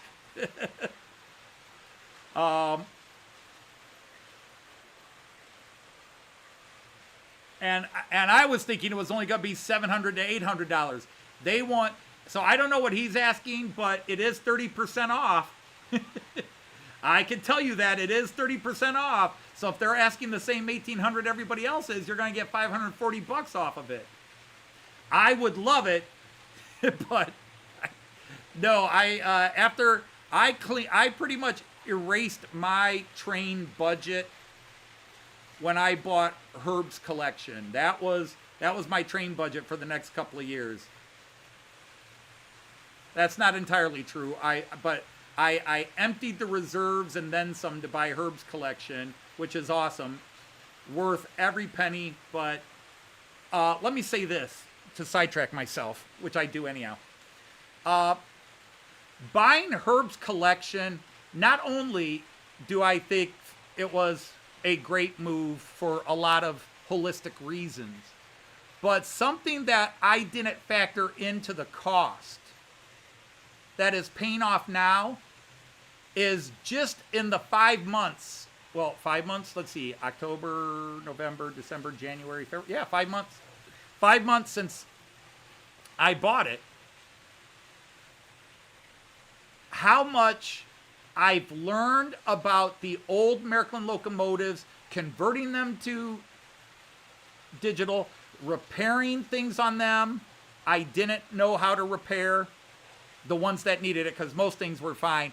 But converting it, looking at how certain things were made, learning a little bit about the different companies, people like Ifo, Raymond, and Jean Ricard and that, talking to me all the time about, well, you can't convert that to 3-rail because of this and this and this. Okay. But how much knowledge I gained in the last 5 months or so from buying that collection, and how much confidence I've gained. That's the thing Joyce talks about. She says, since you bought Herb's collection and started fixing things, your confidence in repairing locomotives has just gone through the roof. She's like, you're sitting down here fixing trains that you would have let sit for a year or more and then shipped off to somebody else to fix, and now you're fixing them yourself. Even Joyce has pointed out that I am now suddenly doing a lot more things myself. So that is something that that I didn't even factor in the cost of buying this layout. It was an emotional buy. It was a, yes, I want all those trains buy, and I had the means at the time to do it. Since I retired, I had an investment package, and I just took 1 year's profit. I still have more in there than I started with. I just took the profit from that investment portfolio, and I bought his collection. I was in that kind of beautiful situation. I could do that, and I'm fully aware the vast majority of trained people are not in that situation. And so I don't try to lord it over people, but I like to share, hey, look at this cool thing I got. Hey, look at this cool thing I did. And it's gone a long way to get me motivated to when Jean Ricard kept nagging me about putting double slips in, where I finally said, all right, I'm feeling it. Let's do it. The pros I understood, but I didn't want to mess with it. Now I'm like, psh, I know what I'm doing.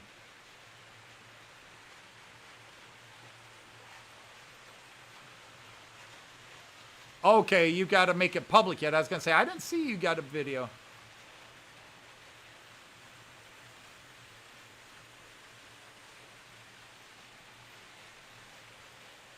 Just not another 9F. I understand that. I'm trying to see what Brian said that we're laughing at. I kind of know that. See, I get going on my little... Yeah, we're working on trying to get Brian subs. But again, you guys, many of you have that pull more than I do. You know, I don't have that kind of influence. People get confused by my sub numbers and go, hey, you've got almost 2,500 subs. You can really... No, I've got 2,500 subs, but I have a lot of people who sub to me and then never watch a damn thing on my channel again. Or they've watched one thing and they don't pull their sub. They just never come back.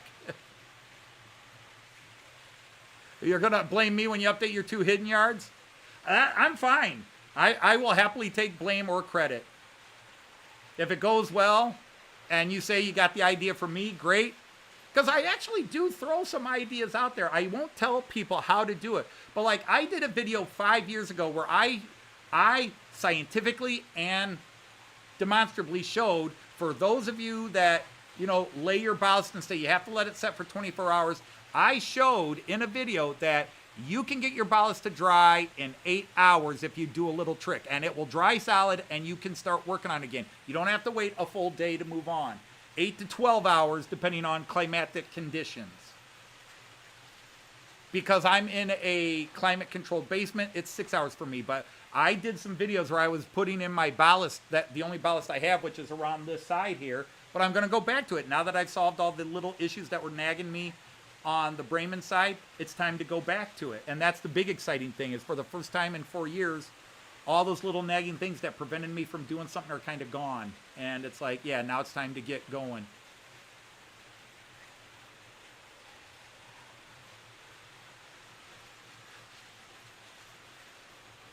Yeah, Clintonville, and that's how I am. Now, having said that, I know I used to argue with a couple of friends on YouTube that I don't talk to as much anymore, and not because we argued, just they went this way and I went that way, or they went this way and I stayed here. But we would talk about getting subs. I mean, number one, my goal was never to get subs. Getting subs is great, but I'm fully aware that there is a series of things you need to do if you want to increase your views. But I've got 20 channels in here right now that do those things, and their views and their subscribers don't go up very fast. And then you got a schmuck like me who doesn't do anything remotely worthy of the model train aspect of the world, other than I show some cool trains. And I get up to 2,500 because blind dumb luck is always a factor in there, the domino theory. Blind dumb luck. But anyhow, when I had 500-600 subs, I did a show called The Märklin Outsider. And I was doing very serious videos about the Märklin system, about building my layout. And when I only had 500 subs, those videos were getting 1,000, 2,000, 3, 4. One of them's got 9,000 subs, which for me was going viral. And then when I stopped doing those videos and I went to live stream and doing the comedy stuff, the views on all my stuff went way, way, way down, because the people who subscribed to my channel wanted to see you working on your trains and blah, blah, blah. But live streaming is what answered the biggest question I needed. This Friday get together, and there are times where at 2 o'clock I'm like, man, I'm not in the mood to do a live stream. I've had a bad week. I'm not in a good mood. But I do the live stream partly because I love the fact I've got a streak going that I haven't missed a Friday in 256 Fridays. But also, the hardest thing in the world is when you suffer from depression or certain negative things, the first thing you do is cut yourself off from the things that will make you feel better. So I force myself to go on every Friday, even if I'm not up to it, because I know at the end of it, I'm going to feel better. You people come in, you joke, you laugh. Some of you talk about my latest video. We have fun. Sometimes things go wrong. I got people I learn stuff from that share things. And it's a great communal environment. And when this started happening, this was the epiphany. This was the, I understood what I wanted YouTube for. I didn't want to do videos and be, here's Mr. Anthony Dodge, who knows everything about Märklin. He's building this amazing Märklin layout, and I'm here to educate you, and blah, blah, blah. That was not who I am. I spent close to 40 years as an educator. I don't need to be an educator anymore.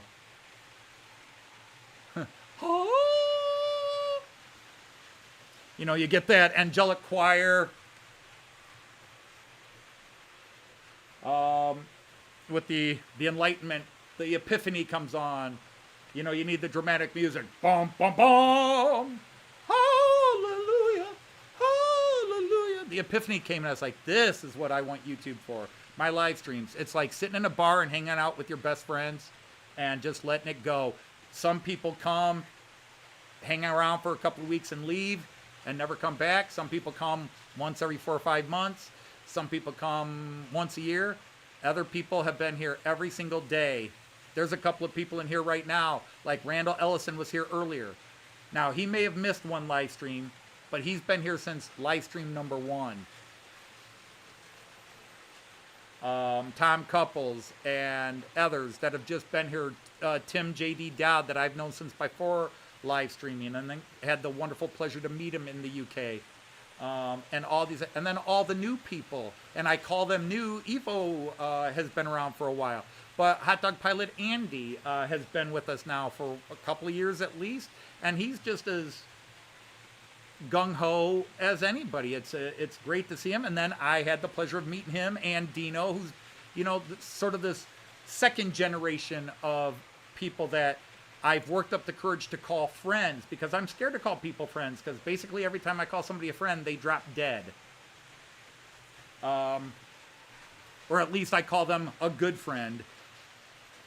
So I don't call anybody my best friend for the sake of keeping you alive.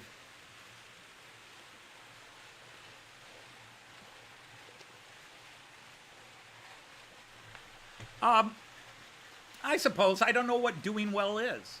You know, I do have 2,400 subs, but I don't have 5,000 subs. I don't have 10,000 subs. So doing well is a relative term. Compared to 300 subs, this is awesome. And I'm aware. I mean, what did my daughter say? Dad, you know, whenever you start saying 2,400 subs isn't a lot to you, remember how you felt at 3? I said, no, 2,400. She says, but do you know that 90% of YouTube channels have less than 2,000 subs? And so I'm in the upper 10%. It's just, I still feel like a small channel. Hey, Kieran, watched your video today. That was cool. All right, take care, Evo. Great to have you by.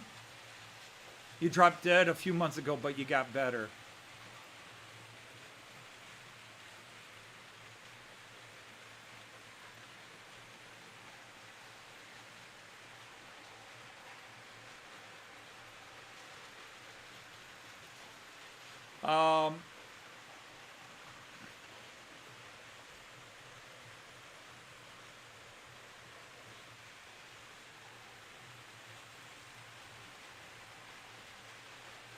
So in the end, no matter how many times you can watch the YouTube people talk about their algorithms and fitting in,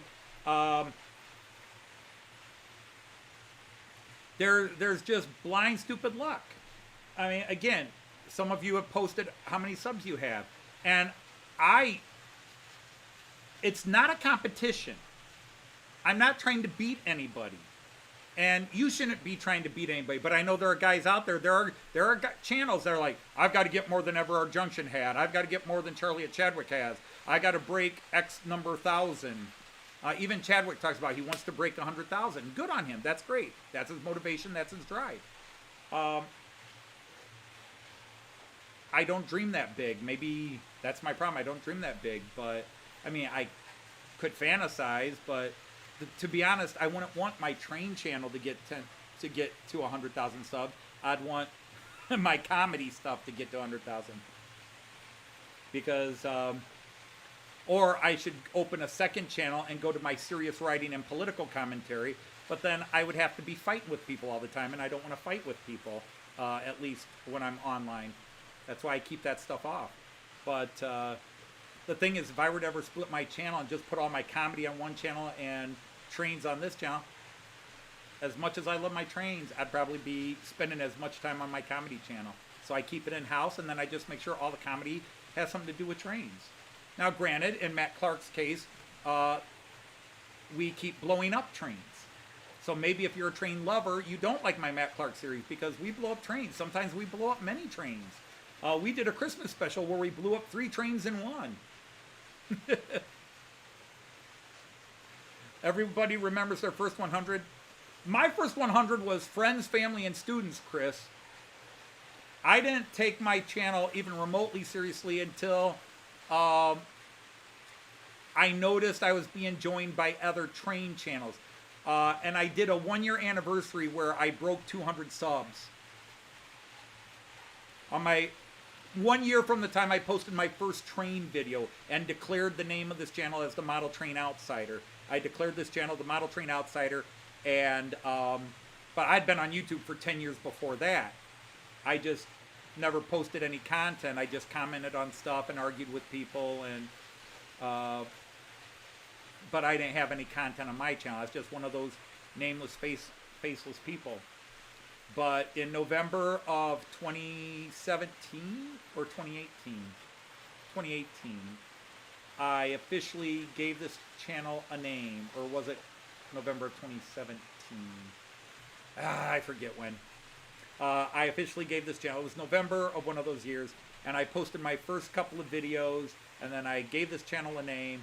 And I started watching all the other train channels. And then it just went from there. And it's had some little downs, but overall, for me, when I started live streaming is when this channel really became important to me.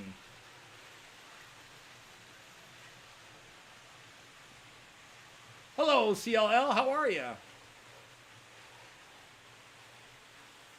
Yeah, and that's what I do, Andy. That's why I always feel like a small channel. I look at the people that show up.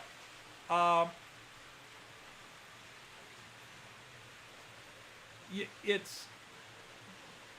mean, I go to a lot of channels. Now, you know, somebody like Sparky, I don't know how many channels Sparky is subscribed to. He is subscribed to thousands of channels because he wants to support as many people as he can. Sparky 107.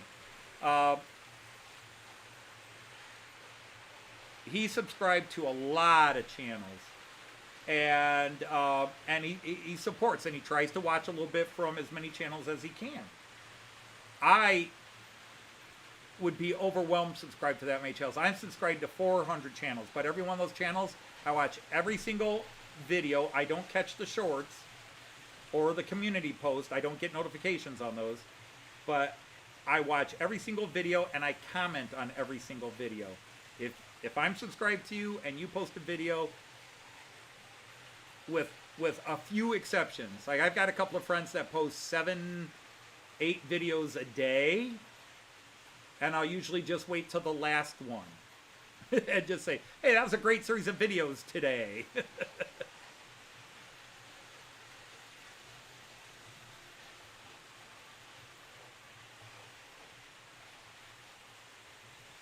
And yeah, it's the people, and I wouldn't have gone to get if I didn't have a bunch of people I wanted to meet, and they were just all going to be there. And so we did it. Joyce and I hopped on a plane Thursday night. Friday morning, we're in England. Friday 11-ish, we are at the hotel at Milton Keynes. Friday night, we're partying with a group of people in a bar. And Saturday we go to Warley in the morning. It was a perfect storm. The fact that Warley and Getz were at the same weekend and were an hour and a half apart, where Joyce and then again, the perfect storm, Graham from Leamington Station here volunteered to drive us up to Warley and back to Getz. So we could hit both. And I don't know if I would have felt the same way about those people if it weren't for live streaming, where all of a sudden, wait, Pete's going to be there, Mav's going to be there, Dino, Andy are going to be there, Christopher's going to be there, you know, Alan's going to be there. All these people, if I start naming names, I feel bad if I leave people out. They're all going to be there. Just once, you got to do something crazy, and Joyce and I did it. We hopped on the plane and went to Getz. Saturday and Sunday we're there. Sunday we have sad goodbyes to everybody. Other than A Night Who Says Knee, left us a wonderful present in our room that made us very happy and feel loved. And then Monday morning we're on a flight back, and Tuesday morning Joyce is back at work and I'm babysitting my grandson.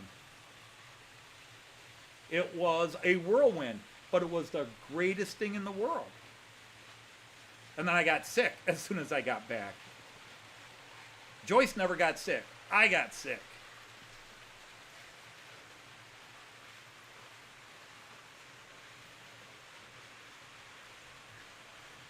No, that's just because they know what to expect from Australians, Artie. It has nothing to do with me. They just know what you Australians get up to. Heck, you Australians don't even cross a street without starting trouble. So going into another country? Huh.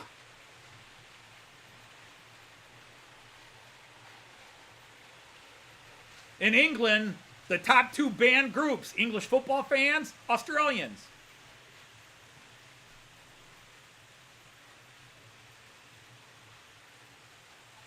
Yeah, building a helix is insane. We debated putting a helix in here because I wanted to have a double system, but for the type of trains I was running, the helix would have taken up almost a third of my running space, and so that was put on the kibosh list. At least with what I wanted to do, how I wanted to run as well as the trains I was running.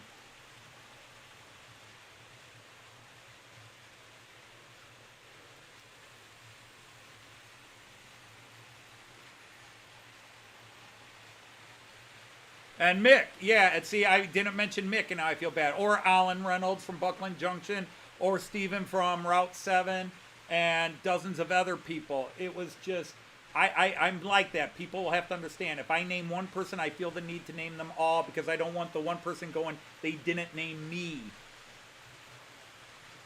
Because like I had a healing moment at Getz. If you want to understand how bad my brain works. When Joyce and I went to the UK for 4 weeks in 2022, we had a get-together at the York National Railway Museum. It was beautiful. People came to see us. Alan, who we had just spent a couple of days with, well, a week earlier we had spent a day with, he came all the way from his home and just to come and hang out with us again, which was beautiful. But there was one person there, Richard from Trains in the Attic, and I think we shared about 5 to 10 minutes of talk at most. Now, Joyce talked to his mom a lot and talked to him a bit, but I had a lot of things I wanted to talk to him about, but I got talking to Alan and Andy from March West Junction and Leslie and Carl, and Carl really was he was a little bit reserved, but he definitely had his moments where he was showing us and talking about things with us, which was brilliant. But Richard was the one person that when we left and it was all over, I was like, wow, I didn't talk to Richard. I had all these questions I wanted to ask him. And that had bothered me for more than 2 years. I felt guilty. I felt bad. I've apologized to him so many times. At Getz, we chatted for a good 15, 20 minutes. And I just got to ask him all those questions I didn't, and he just looked at me and he said, Anthony, you didn't have to feel guilty. We all had a good time, and it was nice to meet you. And that was like, okay, that put that to bed. But now I feel guilty because Mav was there, and I was talking to Mav, and I got grabbed and pulled away from Mav because, Anthony, you got to come and meet these people. I was like, hang on, Mav. And when I came back, Mav was gone. And I still feel guilty that I didn't talk to Mav as much as I wanted to.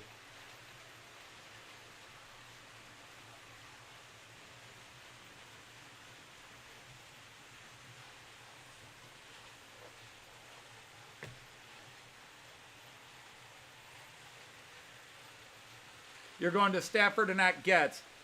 You can't go wrong. You can't go wrong. If Joyce and I had done things a little differently, we might have done. But we knew there were going to be some people at Getz on Saturday and not at Sunday. Because I still would live somewhere in between where it's 45 minutes each way. And I would do one all day one day and the other all day the next. And you're still going to miss people. And another thing I feel guilty about, just to show how bad my brain works, how easy it is for me to get depressed. Brian Finn, who is here, that we're trying to get to 1,000 subs. I did my part. I subbed to him 6 years ago or longer.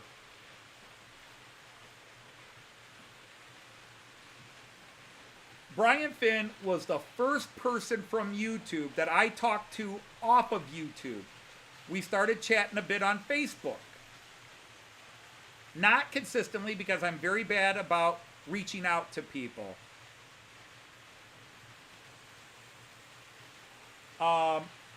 But we chatted now and then. Just little messages, instant messages on Facebook and that. Maybe even a couple of emails. But I've always liked Brian. I think he's brilliant. And we met him at Warley, which was awesome.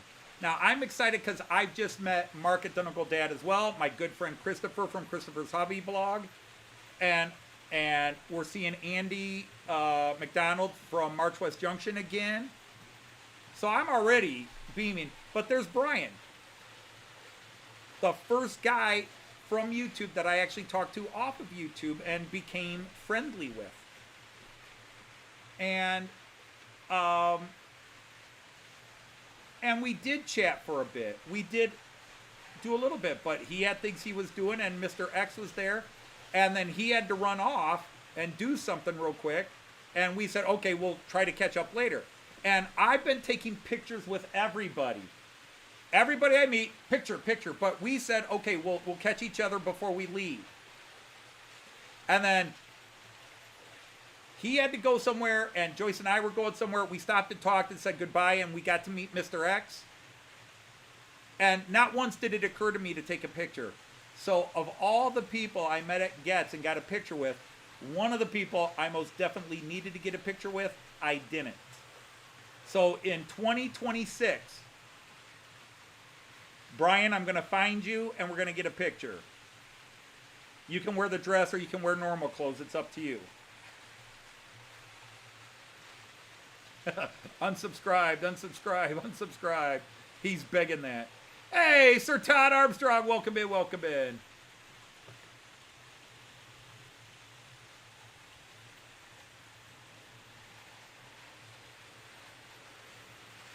Well, don't tell me not to kick myself while you're still kicking yourself. We'll have to kick each other's selves and just accept it. But there's just so many beautiful people. I didn't hang out with Mick as much as I would have liked to either. I'll get a lovely picture tomorrow evening. I don't know. How far is he up to with my live stream? He was at 951 last I checked. He's at 955. I told you, my push, my shout out might get you 3 or 4.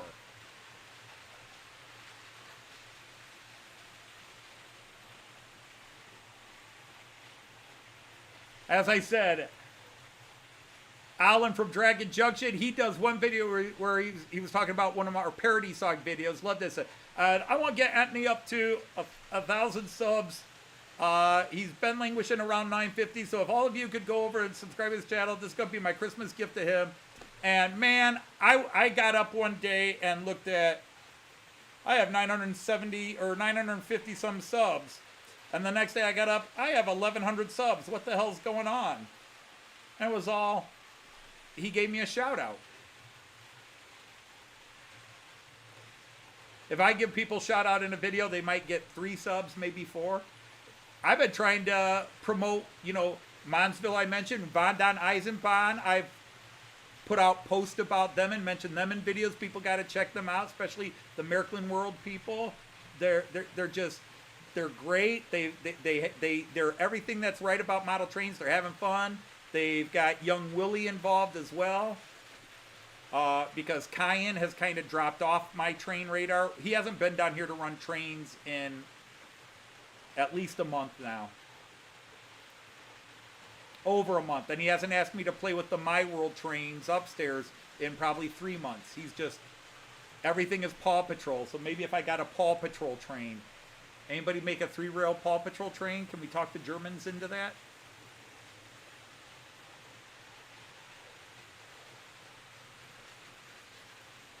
Your S&M society. At your church, your basket weaving club, your S&M society. I'd probably have more luck at the S&M society. No, I'm sorry. We didn't say that live. I'm sorry. I don't have that kind of impact. I'm weak sauce.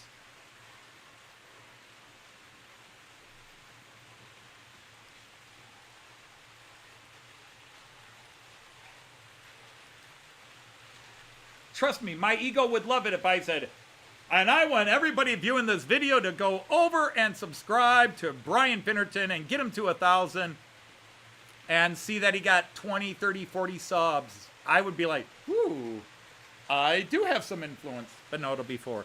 Oh, and I totally am ashamed of myself. See, I've gone in that negative mode where I'm talking about how negative my brain can work. Speaking of negative on my part, shout out to our buddy Mark at Model Railway Fantasia, who posted a video today, if you didn't see, showing off his tank designs for his military armored car. And he did show off the latest damage through surgery. But we're not about that part. We're about, it was great to see him posting and great to see him back at modeling, even though he's having problems with eBay. Who isn't? Dealing with the fact that he's just not, eBay's being eBay's being eBay. They want to make money off of you making money. And they keep changing terms of services. And so he's had to consider leaving his shop, taking it off of eBay and going somewhere else. His wife sells on Etsy, and I was talking to him about my daughter's store on Etsy and some of the crap Etsy does to get their, Mark, I hope you'll forgive me for this if you're watching in the background, listening in, or if you came in and I missed you already. But considering he just had an operation where he had part of his hand removed, or at least part of his finger removed, this is probably an inappropriate statement. But Etsy and eBay, they just want to get their pound of flesh out of you. They just want to get your pound of flesh.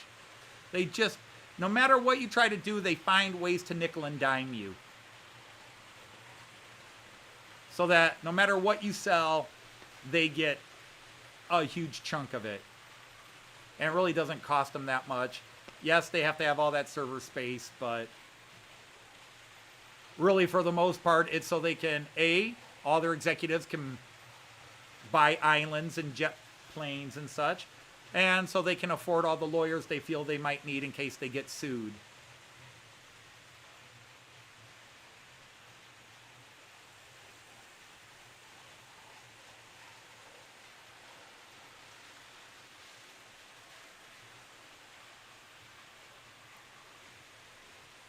Oh, that was kind of rude.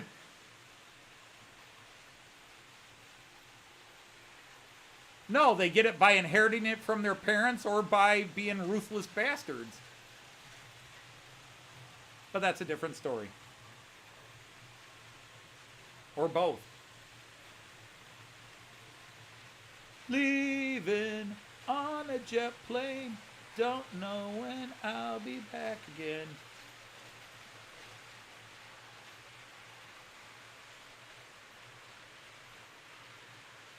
Burning up my rail jet. Don't know when it will be fixed again. Oh, I'm sorry. That was the other thing. I was really hoping a couple of people would watch the song video we put up, the train damage song. And I was really trying to be funny, but obviously I threw in the rail jet. And for those who watch the video and don't know, that's an actual issue. the company Roco, I didn't name them in the song, they released this high-end, very expensive railjet, and it's having it had a decoder and wiring or whatever issue, and they're catching, some of them have caught fire, and they have burned up the train, the layouts. There's several people that are suing them right now. So so I didn't know if some of you would watch that video and go, oh, no, he did it. Oh, he went after Roco. But, you know, we did pull that. We did mention that. Funny thing is, the first and second lines I wrote in the car with Joyce, I didn't use in the song. I wound up taking them out. And the one, I'm mad I didn't because, you know, the last line in Brain Damage is, and if the band you're in starts playing a different tune, I'll see you on the dark side of the moon. And I had, and if the club you're in tells you leave and don't come back. And I really, I should have left that line in. I took it out and put something else in instead. And I should have left that line in. And if the club you're in tells you leave and don't come back, I'll see you on the dark side of the track. So yes, it is a smoking hot locomotive train. But it's a reality. That actually happened within the last several months.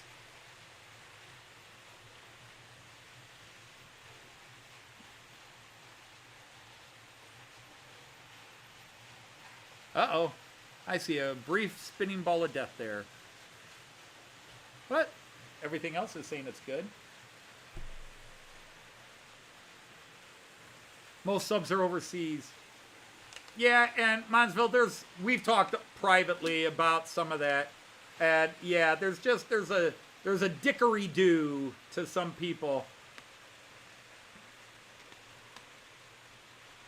You're lucky, Artie. They stole my plane.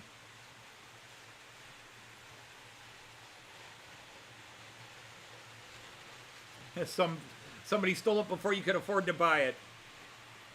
I actually did that on a couple of eBay bids where it was listed as in somebody's cart. Somebody had it in their cart. And I bought it. I got it. That IC3 I had last week, that was an IC3 5-car set for under $200, which was an amazing buy. Because those things are normally $350 to $500 used. It had been listed in somebody's cart for over a day, and I got paid. We got our income tax back, and I said, okay, we've just rearranged some things. I'm buying this. This is my stupid money right now, and because I needed that ICE3 to start working on the German flag stripe, and which I haven't started yet. German flag stripe. Or if I turn the shirt upside down, it's Belgian, or sideways, it's Belgian. But anyhow,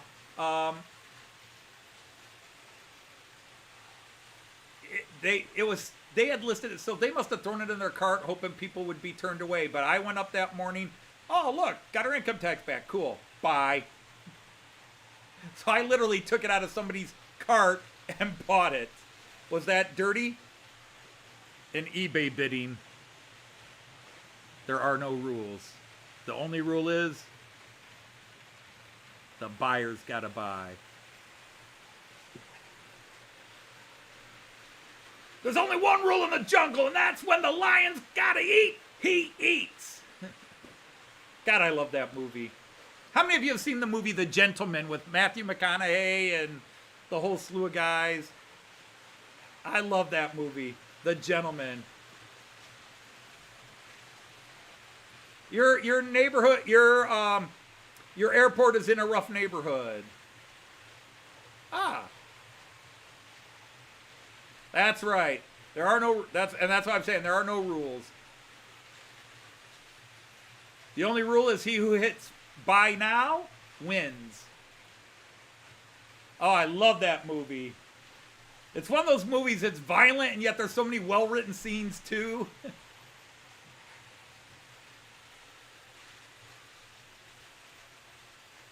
Never seen it?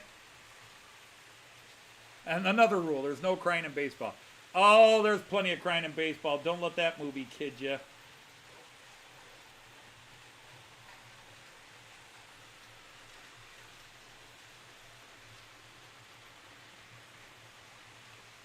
Yeah, I got your ICE3 too. Conveniently that my ICE3 works on my system and wouldn't have worked on yours, but it was your ICE3. We keep having that same argument with the railjet you stole from me. You stole it from me and I had to come all the way to Australia and steal it back, Artie. And you couldn't have used it anyhow. So you had to actually go and buy your own. And you may be a master thief, Artie, but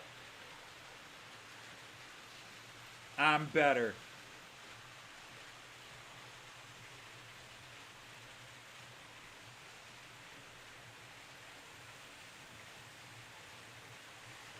Everybody in the co-op's going to subscribe to him. Well, that'll get him in there. Although that's a pipe dream. Someday they say that you could get yourself into a lottery, but especially when Joyce retires, I want to come while the season's on. I am going to watch an actual Liverpool, before I die, damn it, I am going to watch a Liverpool game at the stadium. I don't care if it's even in the cup. I just want to be in the stadium and watch the game.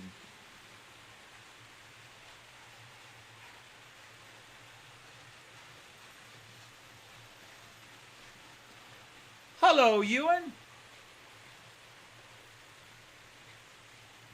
I can't be trusted. No, I always get my trains back, Artie. I get my trains back. See, that's why Joyce is such a great accomplice. I use Joyce to distract people, and then I get away with stuff. And then other times I have people distract Joyce so I can get away with stuff. Actually, I don't even think that works. I mean, Christopher, Andy, March West Junction, and Mark from Donegal Dad are all standing there, and I'm talking to this guy, trying to talk myself out of buying that loco, and he's talking me into it, and I've decided I really like it, and I'm thinking, how am I going to work this out with Joyce? How am I going to work? And Joyce is up there going, he's going to buy it. He's just going to buy it. I'm over there going, no, I really don't think I should buy this. No, I really shouldn't get this. I love it, though. It's really awesome. Here, let me put it on this and show you how great it looks. Yeah, but I really shouldn't get it. And I'm sitting there telling myself, no, and Joyce is up there going, he's going to buy it. Watch. He's going to buy it. So I turn around with it, and Joyce is just, see? And they're all laughing, if I remember correctly. They're all just looking at me laughing. Told you he was going to buy it.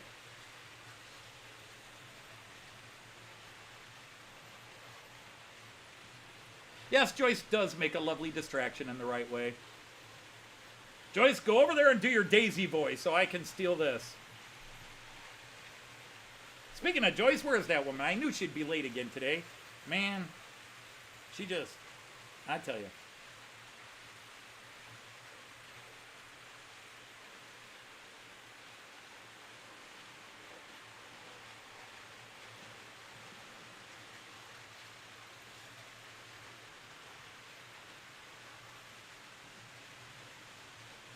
I'll see if I'll get the magic. I'm just backing up, dear. Because she does listen in at work while she's working. She listens to the live stream. She's there doing your laundry. Yeah, right. She wouldn't touch your laundry with a 10-foot pole. Or a 10-foot Slovakian.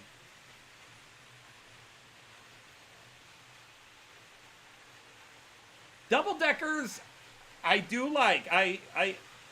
I do have quite a few double-deckers. I don't know that I'd say, because in the end, my rocket trains, my spaceship trains, the IC-3, the IC-4, the Azuma, those will always be my favorite trains. I just love the modern, streamlined zoom. And even in old locomotives like the Mallard, your various steam locomotives, I love them when they're streamlined.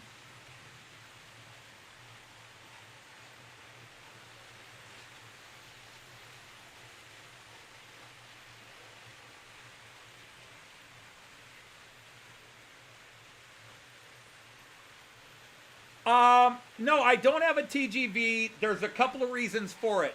I would love a TGV. I think I would get a Thalys first.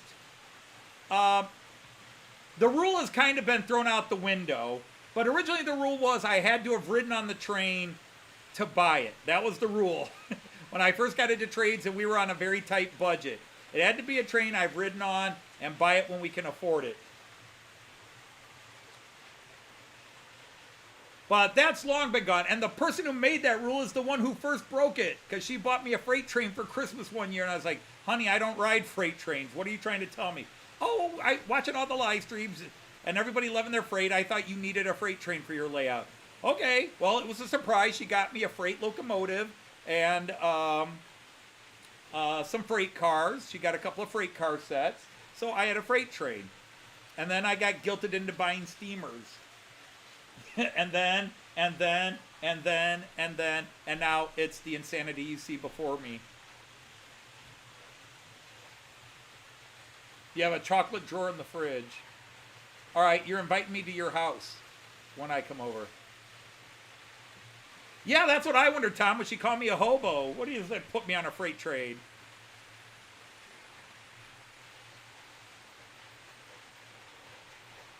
And so yeah, but she's great with this, where she makes the rule and then she breaks it to surprise me. Like, again, after our trip to the UK in 2022, we rode the Azuma a couple of times. I loved the way it looked. It looked like a British ICE. I just thought it was gorgeous, white with a reddish stripe down the middle with the pattern in it. I thought they were gorgeous trains. Not the most comfortable compared to an ICE, but, they were okay. Gorgeous train, and I kept seeing the celebrating Scotland, whatever version that Hornby had just released that year. And the shops had it everywhere from 320 pounds to 450 pounds. And I kept trying to talk myself into buying it. I had the money. I could buy it. And Joyce is like, no, you want the Mallard. You don't need that. And I kept going, yeah, but I really like it. And we rode it. That's the rule, right? She's like, what are you going to do with all these 00 trains? You can't run them on your layout. I was like, I'll build another table. And she just got flustered with that. And I finally said, all right, I won't spend that kind of money and buy it.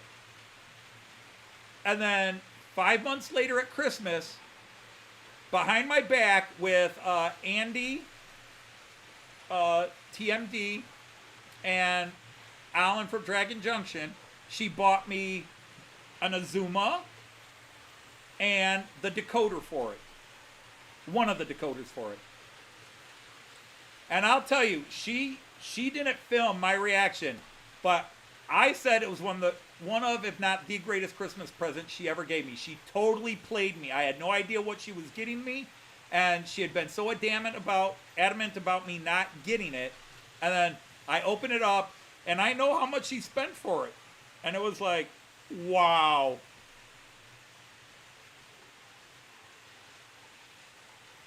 I have a cheese shelf. For those of you still talking about what kind of shelves you have in your refrigerator, I have a cheese shelf. You will never have less than 7 cheeses in my refrigerator.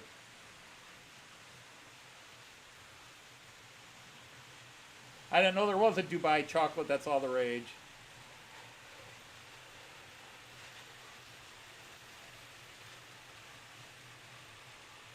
Oh, yeah. Well, there's that, Randall.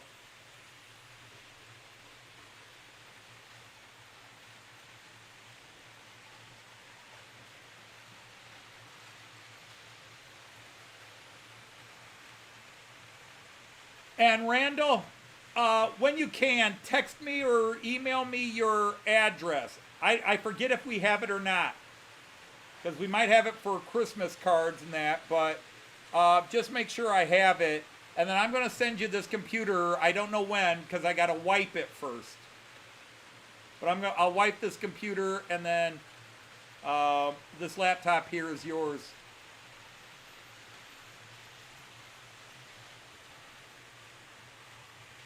Oh, dude, you didn't even come close to touching my chains. My cheese, I should say. Rules are made to be broken. Indeed, they are. So the other thing is I would like a TGV, but I can't afford, unless I plan a year in advance, to buy one and nothing else comes out, because it'll always go down to the bottom of the list. If I could find a cheap one in 3-rail, and I will look for it while I'm in Germany, because I'm looking for a Thalys. and a TGV cheap, and I'm going into all kinds of Märklin train shops in Germany. If I can find one cheap, I will probably buy it.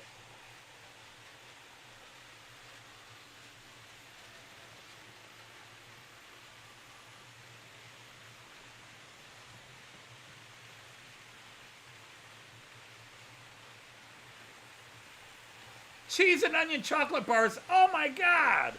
The flavors people stick into foods. What are they thinking? I mean, obviously, if somebody likes it. All right. Take care, Brian. Good luck either way. Whether it's you don't want to wear a dress or you do want to wear it, or you don't want to wear a dress but you want the 1,000 subs. Whichever way it works. And don't forget, if you live in the UK or worldwide, I guess, because they ship to me, visit his shop with Mr. X, the train set shop. They have all kinds of great UK locos, 00 scale. Although I think they said they were branching. But stuff that they pick up cheap, fix up. And if they believe it's running well enough, they sell it at ridiculous prices. I got my Sutherland, Duchess of Sutherland, that you're seeing running right here. The Duchess of Sutherland that just went past, I got her and 3 cars for a total of 60 pounds. And 20-pound shipping.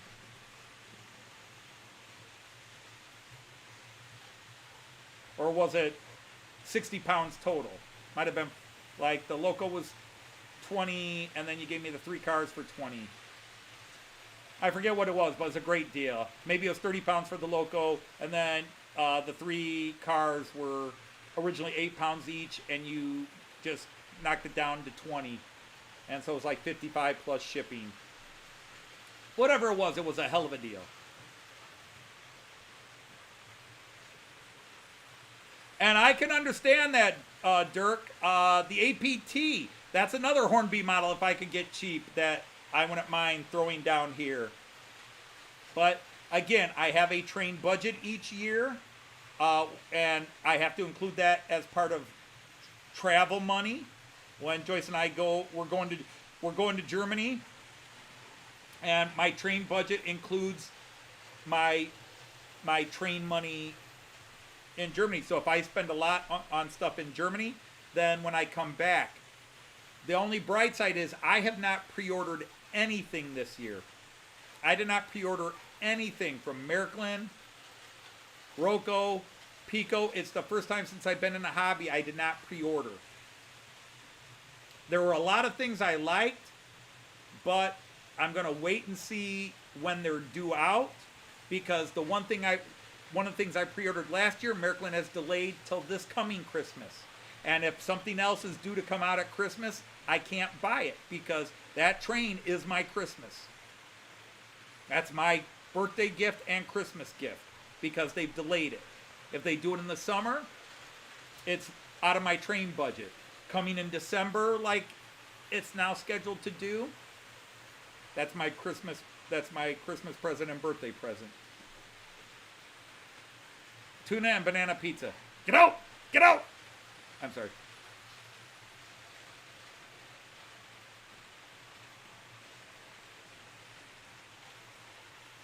You spent your yearly budget. And I've actually spent more than my seasonal budget for this year, because I bought that ICE3 that came in a couple of weeks ago. The big one was buying all the track and decoders to do this rebuild here. That was my train budget. And then that's why I was really hesitant to buy that one Loco, even at the good price they gave it to me for at Ormondy's. Is that Loco was well over my train budget already for the, first half of the year. Because I did a massive order to get because I bought everything I needed except the decoder. I miscounted how many decoders I needed.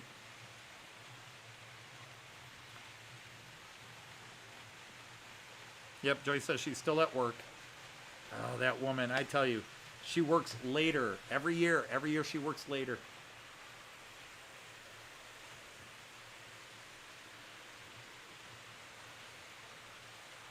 No, I just have a general budget. Track budget, my track is built and I have tons of spare. I've got boxes and boxes of spare track. Actually, half of my boxes of spare track are in one giant box back there now because I took it all out and sorted it and resorted it. I just laid all the different sizes out. Okay, I need one of these. I need one of these. Jean Ricard was watching me do it. I need one of these, one of these. Okay, pop, pop. Okay, I got to pull this one out, set that back. And I haven't put them all back in their boxes yet. But I just have a general mad money budget. And I've gone over it for the pre-Germany time period.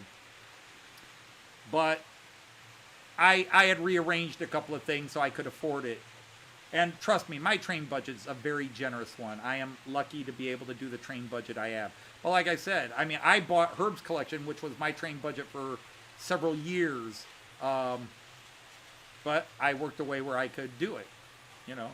Oh, look, my stocks have been doing really well. I'll just take this past year's profit and buy his collection.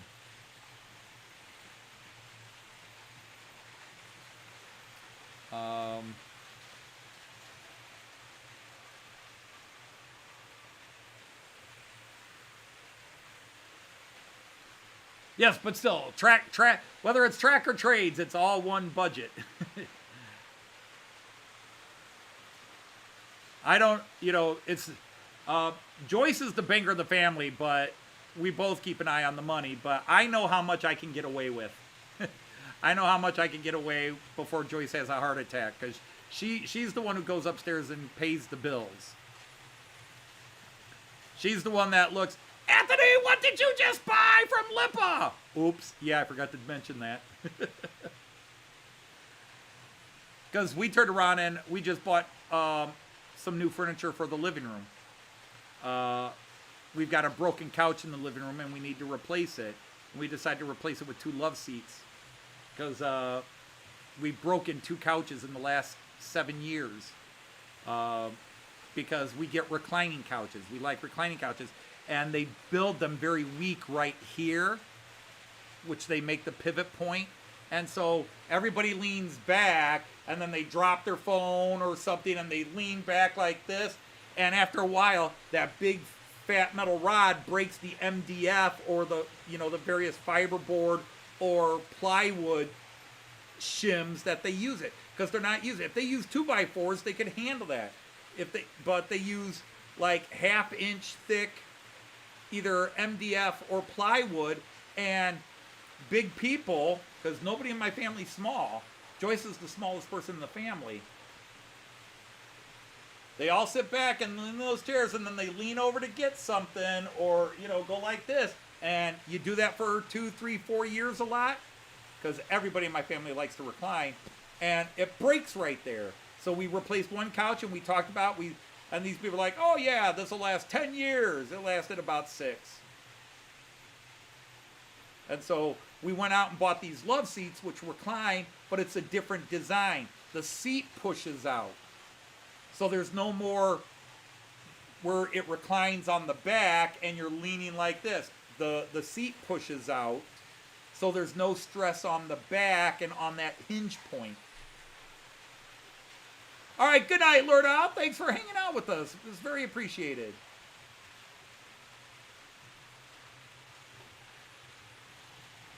Well, we'll have to crack the whip and get you in the mood, Artie. Although then cracking the whip at you puts you in a different mood, which I don't want to be a part of.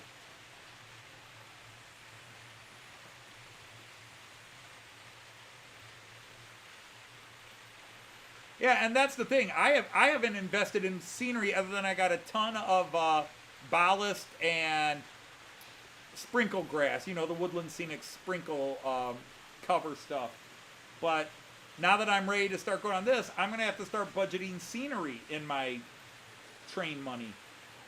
A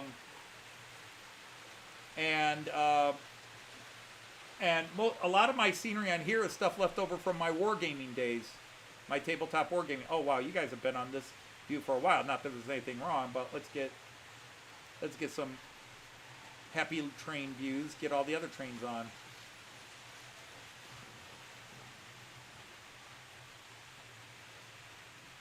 But yeah, we just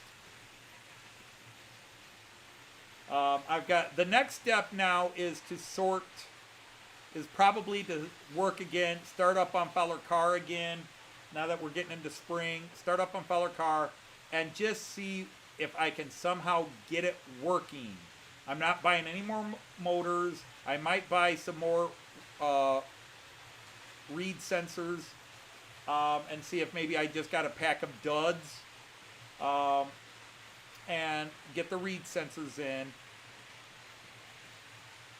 And so start working on that Fowler Car, because if I can't get it working, I'll just have the Fowler Car doing a loop. And I'll make 2 lanes, and I'll just put the road down and call it good. The slips, with one slight exception, are working great. I'm enjoying them. I had the easiest setup. I couldn't believe how quickly I set up my live stream Wednesday morning, because I was working on video Tuesday night. I was finishing up the Pink Floyd parody we did and the video that went out today. And then Wednesday morning, I came down here and started setting up the live stream. And other than the trains that I have to pull out of the drawers and set on by hand, I had to shunt a bunch of these trains, and I didn't have to get on my butt. I only had to get on my chair once. I didn't have to get off my butt once. I had to go, because one of the slips over here, its mechanism, when you're trying to go straight to curve, like 1 out of every 3 times seems to get caught up and it doesn't completely seal. So a train that's supposed to be going straight now starts curving. So you're trying to set it from curve to straight, because I'm wanting that train to go straight, and like all of a sudden it's curving off and changing lanes again. It's like, wait, no, stop. And I have to go over there, and I notice that it hasn't moved, and the next time I do it, it's fine. But it really is those mechanisms, as I tried to show in that video, they're very touchy, and all those wires, when you set the track down, sometimes those wires bend a bit, heat and humidity, wires will adjust, and all of a sudden they'll be bumping onto that little mechanism a bit. It is, at the risk of going against my better nature, it's a slightly not good design by Märklin. They need to have a different way to wire on those, and the only time it's a problem is the double slips. It's not a problem on the 3-way turnouts, it's just the double slips, because of the way they have the mechanism set up. And either change the way the mechanism works, or change how you have the wire set up in there, because all those wires bunch up, and then those mechanisms are easily affected because of the way they bounce back and forth. 6 layouts, 3 scales, 3 vintage train types, and a partridge in a pear tree. All right, Mara, thanks for hanging out with us. Really appreciate it. Good night, and hopefully we'll see you again.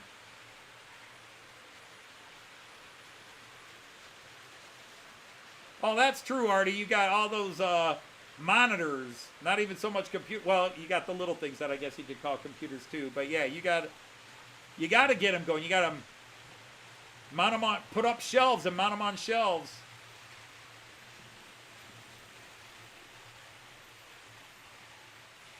Oh, that's right. You did a short of slot cars.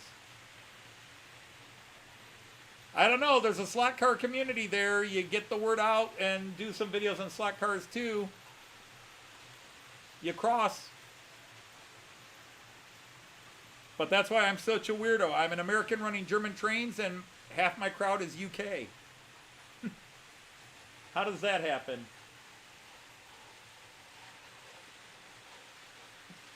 Most of the European Märklin guys, it's either late, because my live stream starts at 9 p.m. on Friday, so it's late for the Germans.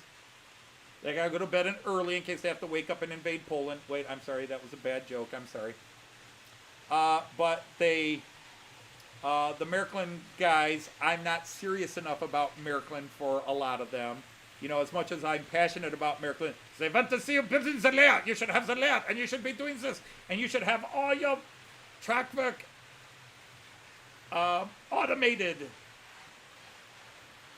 You want to do sectional track design and modular and blah, blah, you know, like that. And Americans aren't necessarily into the German stuff. And then on top of that, I'm on at 3 o'clock, which is a bad time for everybody. The touchscreen monitor. That's the most important one. That should have been hooked up first. My problem is, like, my central station is a touchscreen. Nope. I plug in a mouse and use it because I don't want to keep touching it because they just get dirty and eventually the plastic wears out. One of these two monitors is touchscreen. I forget which one. I'm not going to experiment now either. But I now find that, like with my phone, you know, the phones are touchscreen. So you have to do that. But apparently I have dirty hands because I'm always having to clean them off. Ah, you need sectional intercourse. Well, I've got that covered.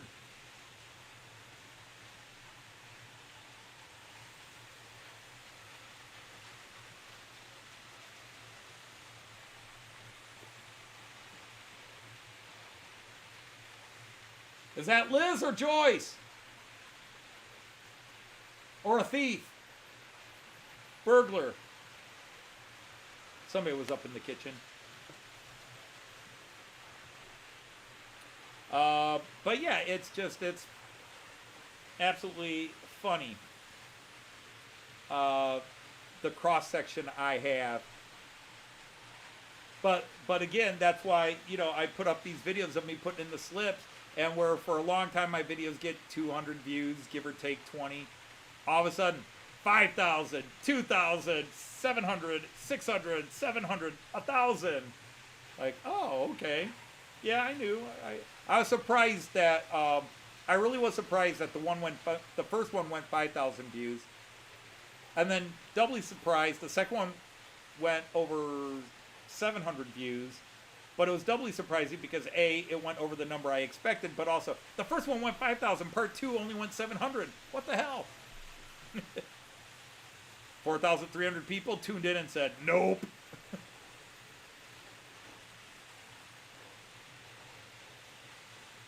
The touchscreen monitor is just a backup. You'll show it on your stream through. It's the backup. It shouldn't be the backup. It should be the primary. If you're going to have a touchscreen, it should be the back. It should be the primary. We've lost about 8 viewers in the last 3 minutes. We'll see if it comes back. Make that 9.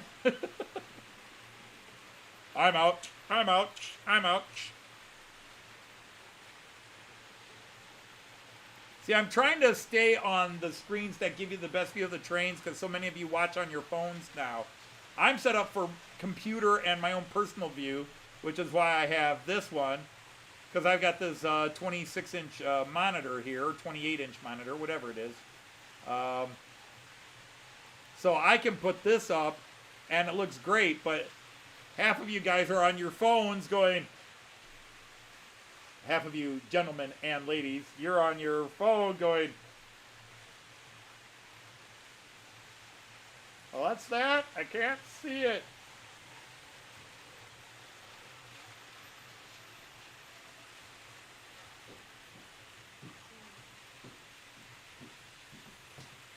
Dun dun da dun dun da dun da dun da dun dun dun dun da dun dun da dun da dun.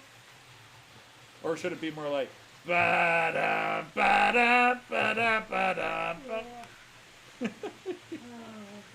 You pick your entrance theme, dear. Everybody's got to have an entrance theme. My entrance theme is the trains are all run by a loon. I even poked fun at myself in that video. Actually, most of that video is making fun of me. Other than the Roco stuff, the rest of it's me. All right, hi everybody. Wait. I know I had to race home. So hi Tom. Hi there Artie. Hi Colin. Everybody got dizzy whirlwind. Howdy Andy. You can't see me waving yet, but I'm waving. Okay. Do the Wonder Woman theme. Hi Andrew. Wonder Woman. Hi Mick. She's, oh my goodness, Hi would you Dino. hold still? shirt down. The royalty theme, huh? Hi, Valley. Well, I did Pomp and Circumstance, Bandito! If I didn't say that right the first time. and then the Was strip. story cold? No, I'm not. Okay. Oh, golly. Yeah, we had a field There. trip today that was blah, blah, blah. Oh, I golly. explained at the start And about I your. kind of got in trouble, too. You got in trouble? So, hi, Willie. Is this something to talk about later? Okay. Yeah, I'll talk about you later. Hi, Raymond. Uh-oh. Maybe you'll be retiring this year. I gotta go another year at least. What? I have to go another year at least. You don't have to. You want to. No, I want to. I can't retire. Hi, Willie! Hi, Willie. Billy.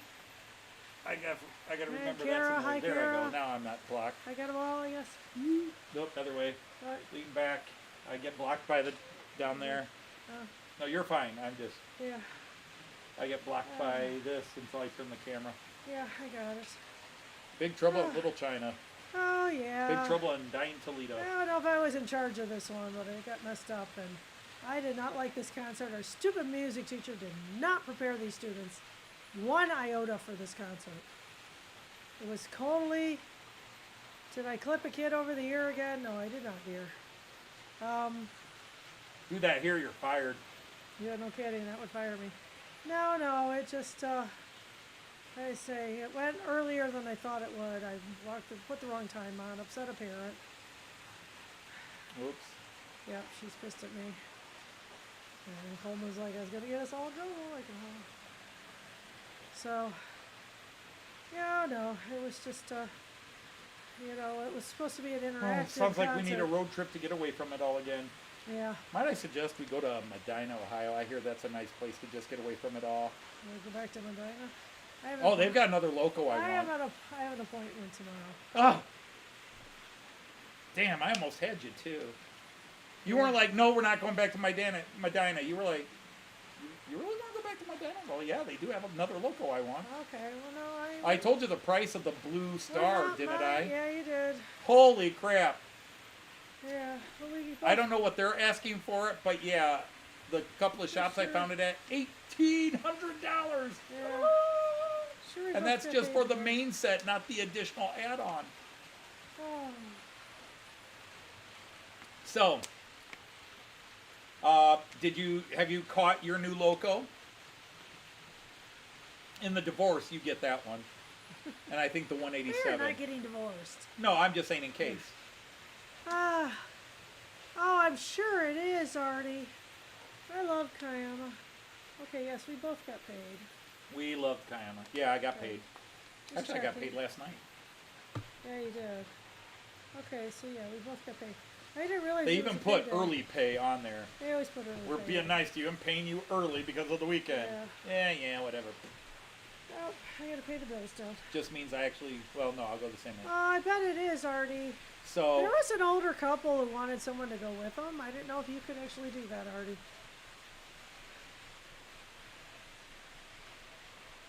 I know the other direction from you. And a GoFundMe. better late than never, but better never late. Hell yeah. Well, late is a part of life. Hi there, Lee. Life is what happens while you're busy making other Yeah, plans. so now I had to rearrange a Hi, little Lee. bit. Sir Lee. I had to, yeah. So there's your new toy right there. Nice white Oh, with lovely. red stripe. Yeah, looks great. Looks wonderful pulling the those corrugated- other cores. They all line The up. It corrugated. looks great. And so I ran the one. See this red one coming around the corner? That's why Yeah. I don't have that one. Right, yeah. Because I get it. bought the white 146 Oh, they and I both bought look the good. red 147. I like so the I wasn't red gonna- stripe on it. It looks good. It lines up. the red one. The white one. The white one with the That red we stripe. just Yeah, they bought. line up Yeah, it perfectly. lines Yeah, up they with have the to. other ones, The yeah. 146 So it lines up looks perfectly lovely. with it. Yeah. It's cool. It's amazing how just white with the red stripe is so striking. Yep, it is. It really looks And good. then here comes my guy again Yeah, your Märklin guy with all your Märklin trays. with, well, there goes the Prussian Yeah, guy first. your But Prussian guy the first. first two It's good. cars are what we bought in Okay, Medina looks good.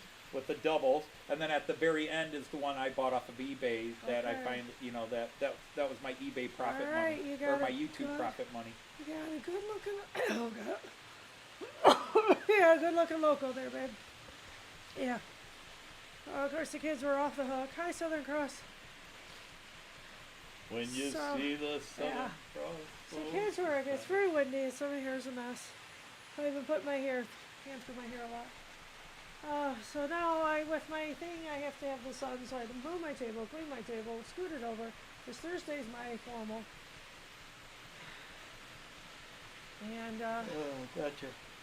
so I cleaned the table, I moved everything over, I had to change the chart, I had to do that, I So had am I to do making that. that lasagna for Finally, dinner, by the way? I just turned the oven on. You just turned the I oven got on. it out. Okay. I figured that made sense. Because it's 20 minutes Right, or right. 50, depending on if it's going from frozen or not. I threw it in the, I threw it in the refrigerator yesterday. Right, I saw. It's So been hopefully moved it's from. It's mostly- been moved from where you threw it. Yeah, I saw that. I got it. I put it out. Late doesn't apply. It's true. But That's right. You're on retirement I'm time. considering taking the 5th grade, but I'm trying Although to move. being on retirement time, I could start this live stream at 4:30, and people would say you started late, and I'd say, no, I'm on retirement time. Right. There's no such thing as early and late. It's true. Now, on the flip side, you people coming in, there is no early or late. You get here when you can get here. But the Alright. point is, you want to be here, so I need to be open for business on time. So do the daisy. If you haven't hit the like button, ladies and gentlemen, please hit the like button. We had almost 50 early on. Did you? Okay. That's right. It Come on. updated when Every I now saw and then it. we break 50. Yeah. Yeah, I you just just, hit refresh, and yeah, you'll that get the thing current does it. count. Well, yeah. You started. I had you on in my room. Yeah, I know. You started spinning, so Oh, so you heard What's that your talk next about one? the S&M Club. There was actually a discussion. Mick started it. Was it Mick? No, it was Chris. Long story short, we're trying to get Brian Finnerton over 1,000. Did you hear that? yes, I Because did. apparently he's got a bet that if he breaks 1,000 by tomorrow sometime or whatever, he has to wear a dress. Okay. And people were asking me to give him a shout out. Of Thank course, you, I give Andy. everybody shout outs, but I don't have that kind of influence. I don't have that kind of influence. Didn't hit the live I button. think you he's were doing gotten that 4 thing when subscribers Joyce from does me. steer my stream. My stream got 4. Okay. And then Chris made a tell your church, tell your knitting club, tell your S&M club, tell your Gotcha. No, I missed that part. I said that's when you were spinning. Oh. Okay. and somebody's asking. Never mind. Nothing applies. Yeah. Whatever applies.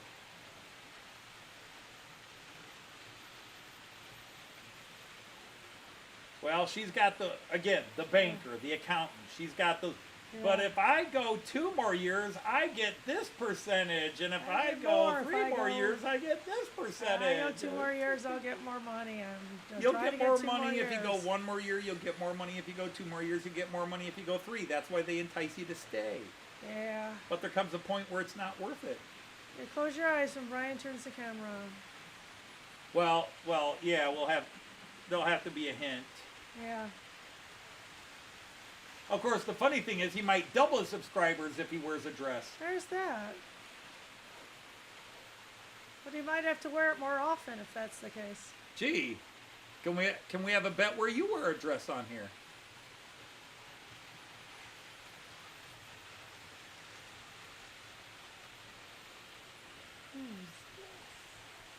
Which dress?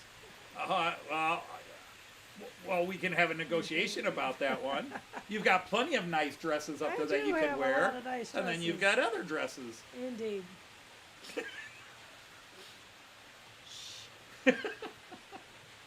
Whatever you say, Fifi. Fifi?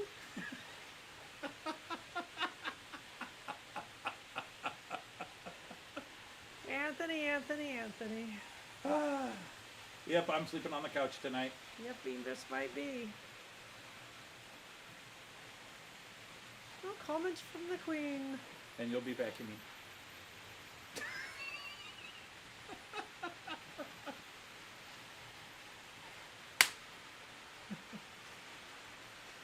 The north of Julie- Queenlands won't have daylight savings. Really? Okay.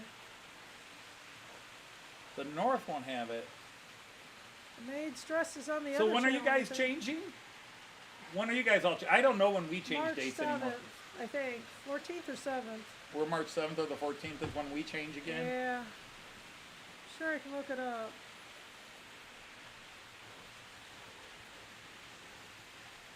Does it say on here? Does it say weekend? That's February. Now I've been trying to talk her into dressing as Daisy Cockett gunslinger mode. The 9th, the 8th through the 9th. Get her the black leather holster, the black leather jacket, black leather boots and pants, and come in as not this Daisy weekend, Cockett. but the following weekend, we jump up to daylight savings time. Okay. Yeah, it's gonna because mess we you got to all keep that up. because that's the Toledo train show. March. 9th, 8th, Well, what is the Sunday? 9th. Yeah. Okay. Is that when we change? Yeah. Oh boy, that makes it double whammy. Here's Rick and Lisa. Yeah, you spring ahead. If you get 1,000 Rick and subs, do Lisa it. gonna be there? If I get 3,000 subs by tomorrow, Joyce will wear a dress. I only need 5,000 subs. Don't wear a dress. If I get 3,000 subs by 12 p.m., you'll dress as Gunslinger Daisy. That'll give me the subs, but for all the wrong reasons. Sure, it will. For all the wrong reasons. Wow, there's only 2 more weeks left in the quarter. Is there? Yeah. Wow. Well, it is getting on to March. Yeah, we sure are.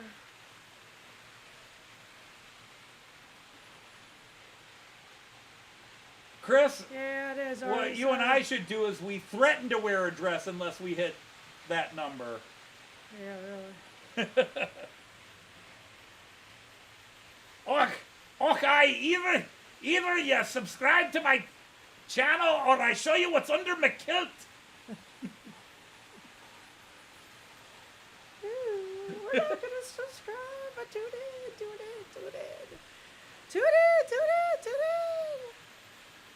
You'll need to do some maths for your stream. You're the 6th of April. Oh, wow. That's a Who month. switches on the 6th of April? Australia. Australia. Well, New Wales. New South Wales. New South Wales. It's not New Wales, it's New South Wales. I know, it's quite right. I was waiting for you to fix it for me. Because that's what you do. Hello, Forever DC. Welcome in, welcome in. Hello, Forever DC. Sure we can talk you into AC? Uh-huh. Yeah, okay, you end it. I go both ways. I'm AC and DC.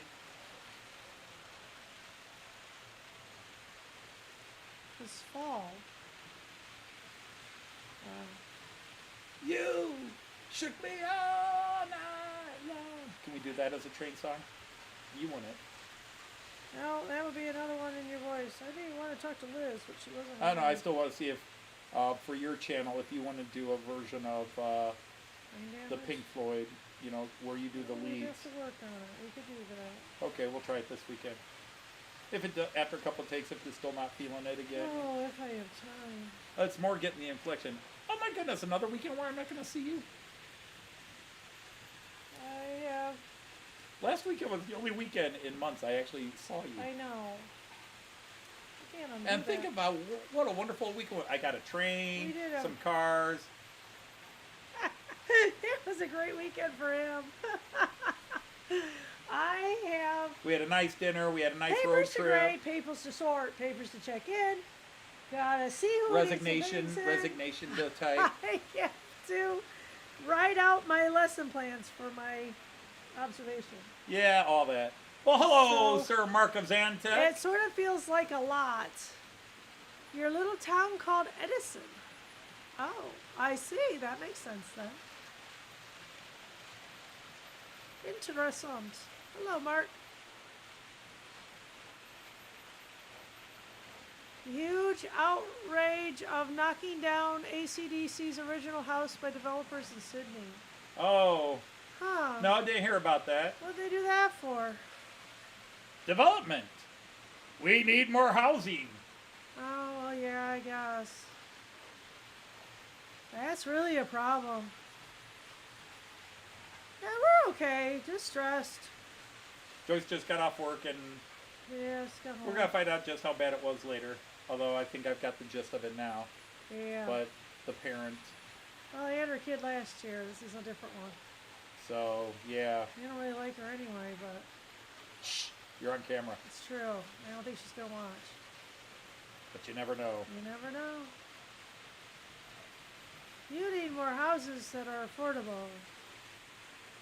I need more houses that are affordable. I think you mean Artie. Yeah. We have affordable housing in the United States. For the most part, we're building some new houses in Toledo to be more affordable. I've got Well, real it's all estate sticky. people calling us every week begging us to sell our house. Because they've got Yeah, people they who want to move do. into this neighborhood. I'm like, well, we're living here. We're living here, thank you. Yeah, but we got Yeah. people that want to live here that I cut are this worth more than finger. you. Like, That I don't care. caught bleeding, and I cut it on the top. I don't know how. It almost looks like dry, but you know how much I lotion. Now I gotta get all the adhesive off. Oh, woman. I know. Our healthcare is crap. That But is our health care is 100%. crap, yeah. It is. We're not gonna fight that. I should, it's not like we have affordable housing anywhere, but, We try.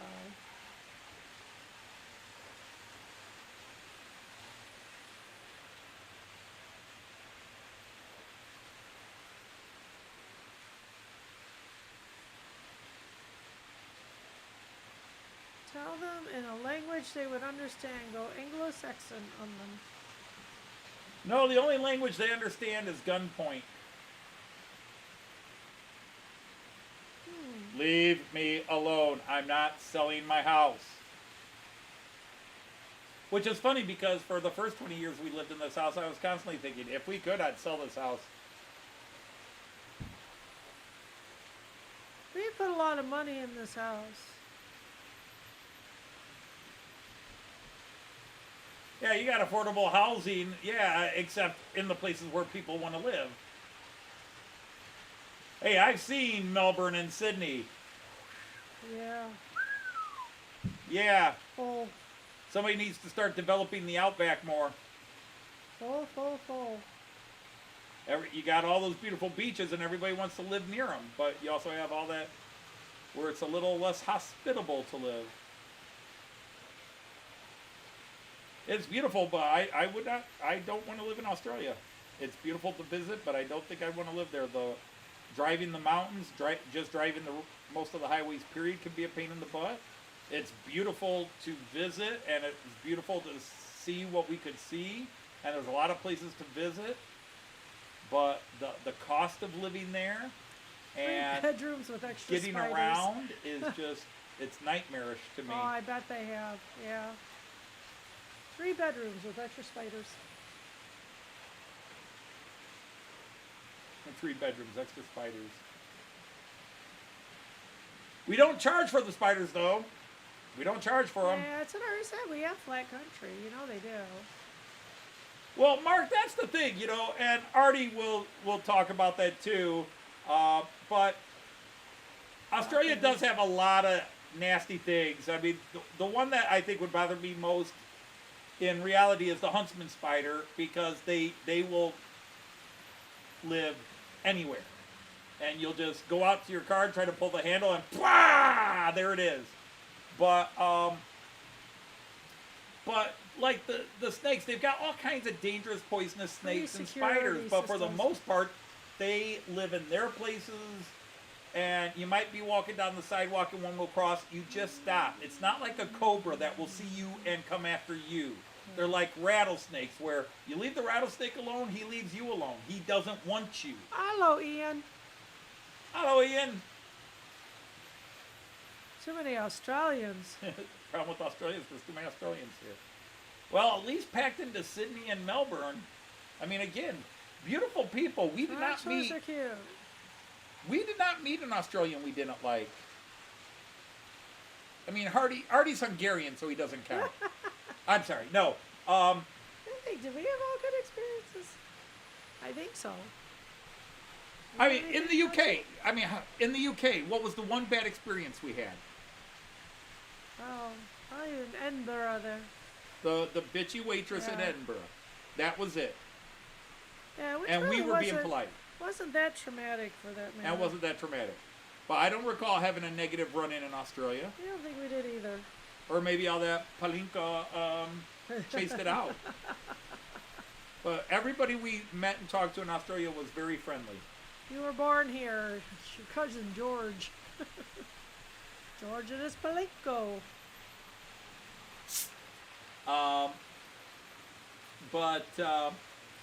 Yeah, but saying you were born there kills the joke, Artie. He was standing up for you or looking out for you. Oh, wow. Oh, hell Billy. no. You I'd know, still be screaming. That could have happened 5 years ago, and I'd still be screaming. as much as I really like science and observing things, I'm not real sure I'd be happy with that. I'd react before I would think to do any observations of the underbelly of a spider. Yeah. I'm still freaked out that our one grocery store up the road here was a year ago, 2 years ago. They got a shipment in of bananas, and they opened one. They had the banana spider in it, which is poisonous. Right. So they had to box the whole thing and send it out. And I was still like, I could have gone to buy a banana and. Yeah, Raymond, I saw a picture, Facebook. Somebody in Australia, it was at night, and they put a flashlight on their front yard, and all you saw were all these beady all these eyes. looking at Yeah, you. oh yeah, we know They were all spiders. we know there's life there, but you make do with it. And it's hilarious to hear the people's reactions to that. Oh my God, flamethrower, move! I'm like, actually, it's cool. That's the science. We got this predator here that keeps this menace out. Right. So we're good. As already But said, yeah, you got a couple of. they're good cards. Well, you have the redback, right? It's called the redback, which is basically kind of the same thing as a black widow, but it's got the red on the top. The redback or the red rump spider, whatever it was. What you guys also call the dunny spider. That's what. See, I will never use a porta potty in Australia anymore, or at back in the woods one at a rest stop area, because now I'm worried about one of those things popping out. Oh my Getting goodness. bit by a poisonous spider, not good. So Getting what? while you're exposed, sitting, taking a crap, yeah, no. What did you do with your huntsman spider in your letterbox? Did you evict him? And what the heck is a yowie? Google it.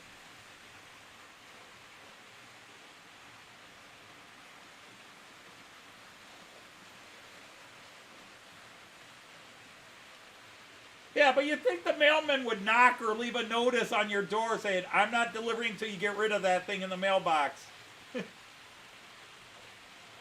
Said it's your Australians. It's a Oh, spirit we that ran comes into over. drop bears everywhere. That's so exaggerated. We saw the drop bears take out one 6-year-old brat kid from, Oh, so it's just sort of like Bigfoot. yeah, Yeah, all right. Yowie. But yeah, the drop bears only took out one kid and they left us alone, so we were fine.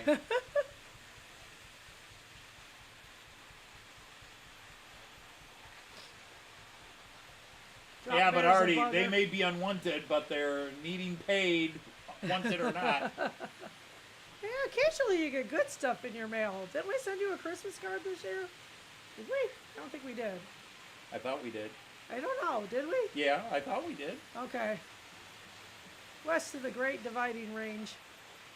Right, I saw you did a short or something about that, Mark. It's PCBs melted? Ah! Built by the same people who brought you Roco's night jet.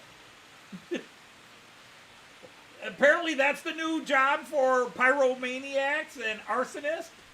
I want to design railroad trains so that when they go in, they catch on fire, and then everything go poof. They believed themselves while they were here. Okay. Oh, that's awful. I might as well stay in the east. lot worse on the west coast, is it?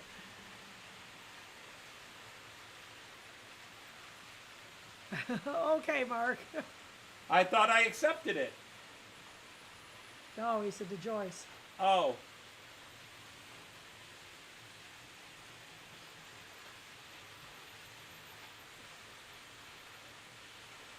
Well, Randall finally got back to Fredo Bagino. Yeah, I heard that. It's good. Well, I didn't see the video. no, you did. I did. Yeah, I thought you were watching it. Fredo had in the Xfinity, Whoa. which is the main car, Yeah. did not finish. Say He was it didn't go actually well, huh? he was leading that race for a long time too, and then I think it was in second or third, and then oops, got a little loose in a curve, and somebody else hit him, and then it was bam in the wall, big on the screen. DNF, did not finish. Then he was in the dirt track series and crashed, and he's dominated the dirt track. Yeah, no Fredo's kidding. dominated the dirt track, Oh, and man. he was in the middle of the He's pack had and wiped a out. rough start. So my uncle lives in Perth. He has a spike on his head. He wears a pickle halba. Oh, man. Oh, I don't have my Piko Halbas nearby anymore. Yeah. Is that the Piko Halba in your lap, or are you just happy to see me? Yeah. Oh, golly. And yeah, the oh, now I lost my train of thought. My train of thought has been derailed. You were talking about the pickle halba and Well, before that, Australia and well, we were talking Australia. melted PCB Oh, yeah, the melted boards and- PCB boards. Yeah. I don't know how Now far there I was have to something go else in the back. middle there, and it got lost in the jungle. Got lost in the jungle of thoughts. Georgia. What? Yeah, no, we're going back to Australia in 27 when I get paid. We're going back in 27 when I get my retirement bonus. What about 27? Australia Yeah, in October. right. We'll go back in October. When the spiders are We coming won't out. do the big. Although when you get that big retirement package, we could do like a small trip somewhere and then the big trip. We could.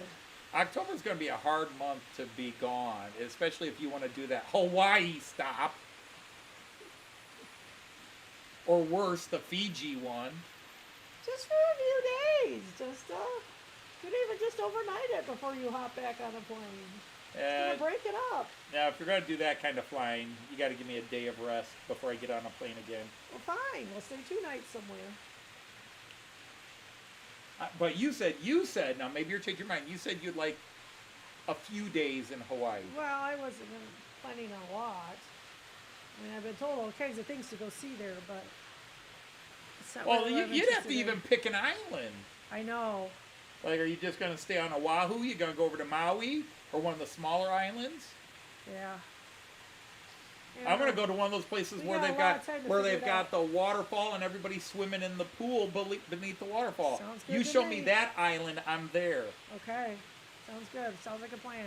I might be screaming on the plane the whole time, but I'll wear my sundresses. You'll love to I'd rather hang you out wear on one the of your night Paliga dresses. towards Walgett. you wear a swimming suit because you're going in the water too. Oh, yeah. When it's time to swim. If water's warm, I'll go in. If water's warm. If water's warm. I'm tired of your cowardice. You make me get on a darn plane Cowardice. and know I my don't panic. make you go on a plane. Shush, I'm ranting, and when you're ranting, the full truth doesn't matter. You make me get on a plane to take you to all these places around the world, like Hawaii, and make me sit through all that terror for hours on end, knowing the heart attack I'm having, but then, I can't go in the water. It's not boiling enough for me.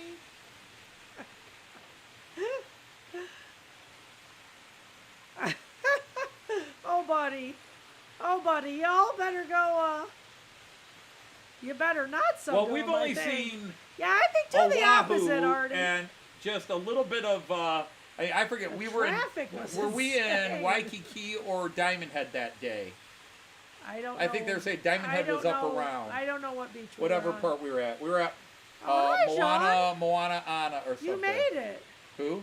Sean, Oh, Jean got home from work, they're home from work. which is bad because we were just getting ready to start signing off because we got to cook our it's dinner. 6:02. Should go out and throw it in. Make some rolls, too. Oh, did you get some rolls? There are rolls. I got rolls for something else we didn't have to do. Those days we canceled dinner. Oops. That's not what I wanted you to do. Touch screen. That's why I don't do touch screens. Southern Ross, I'm going to make multiple accounts. What? Southern Cross said, RV, I'm going to make multiple accounts just to get him to do it. Dad, can you have 500 accounts? Well, he doesn't need that many, does he? Like 100 or something. I don't know. I'll make 500 accounts and get me up to 3,000. Real quick. If you live up to your end of the deal. Oh, buddy. What? Doesn't look Hey, it's not my fault. You even told me you weren't going to make it at all for the stream. We hang out a couple Oh, extra I minutes and you haven't come done running in saying, okay, now you must entertain me. Doesn't work that way, Dane boy. This is the wrong one. He actually went back down one. Somebody subscribed and unsubscribed. Oh, the Finnerton? Yeah. What's he at? Well, he was at 955 when I checked. Yeah, now he's back down to 954. 954. Oh, he needs a lot. I don't mean Yeah, to sound, he needs. Yeah, I don't I mean don't to have that sound kind of pull. discouraging. I Yeah. wish I had that kind of influence. I could Right. say, hey, subscribe. Well, if you to- haven't, please do. Trying to get him to 1,000. Subscribe to everybody. Get everybody about to 45 1,000, away, 2,000. Artie. Artie's still 45 away from 5. Well, 100. you haven't been able to post much lately and do much, and it's presents. It's presents. It's like Christmas. It's all about presents.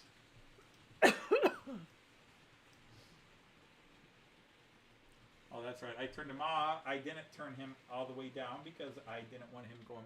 I don't like to stop them going up the incline. Oh, that makes sense. But anyhow, yeah, it's dinner Thanks, Andy. Ooh, connection error. time. Yeah, because I just turned You it turned off. it off. Yes, yes. Yeah. I understood why. Just Oh, okay. Well, as long as you understand why, I guess we get. Okay, but anyhow, my friends, if I may so call you that. did we ever see Kai? Nope, we didn't see Need to text Kyan. Lenny. Hi, Kyan.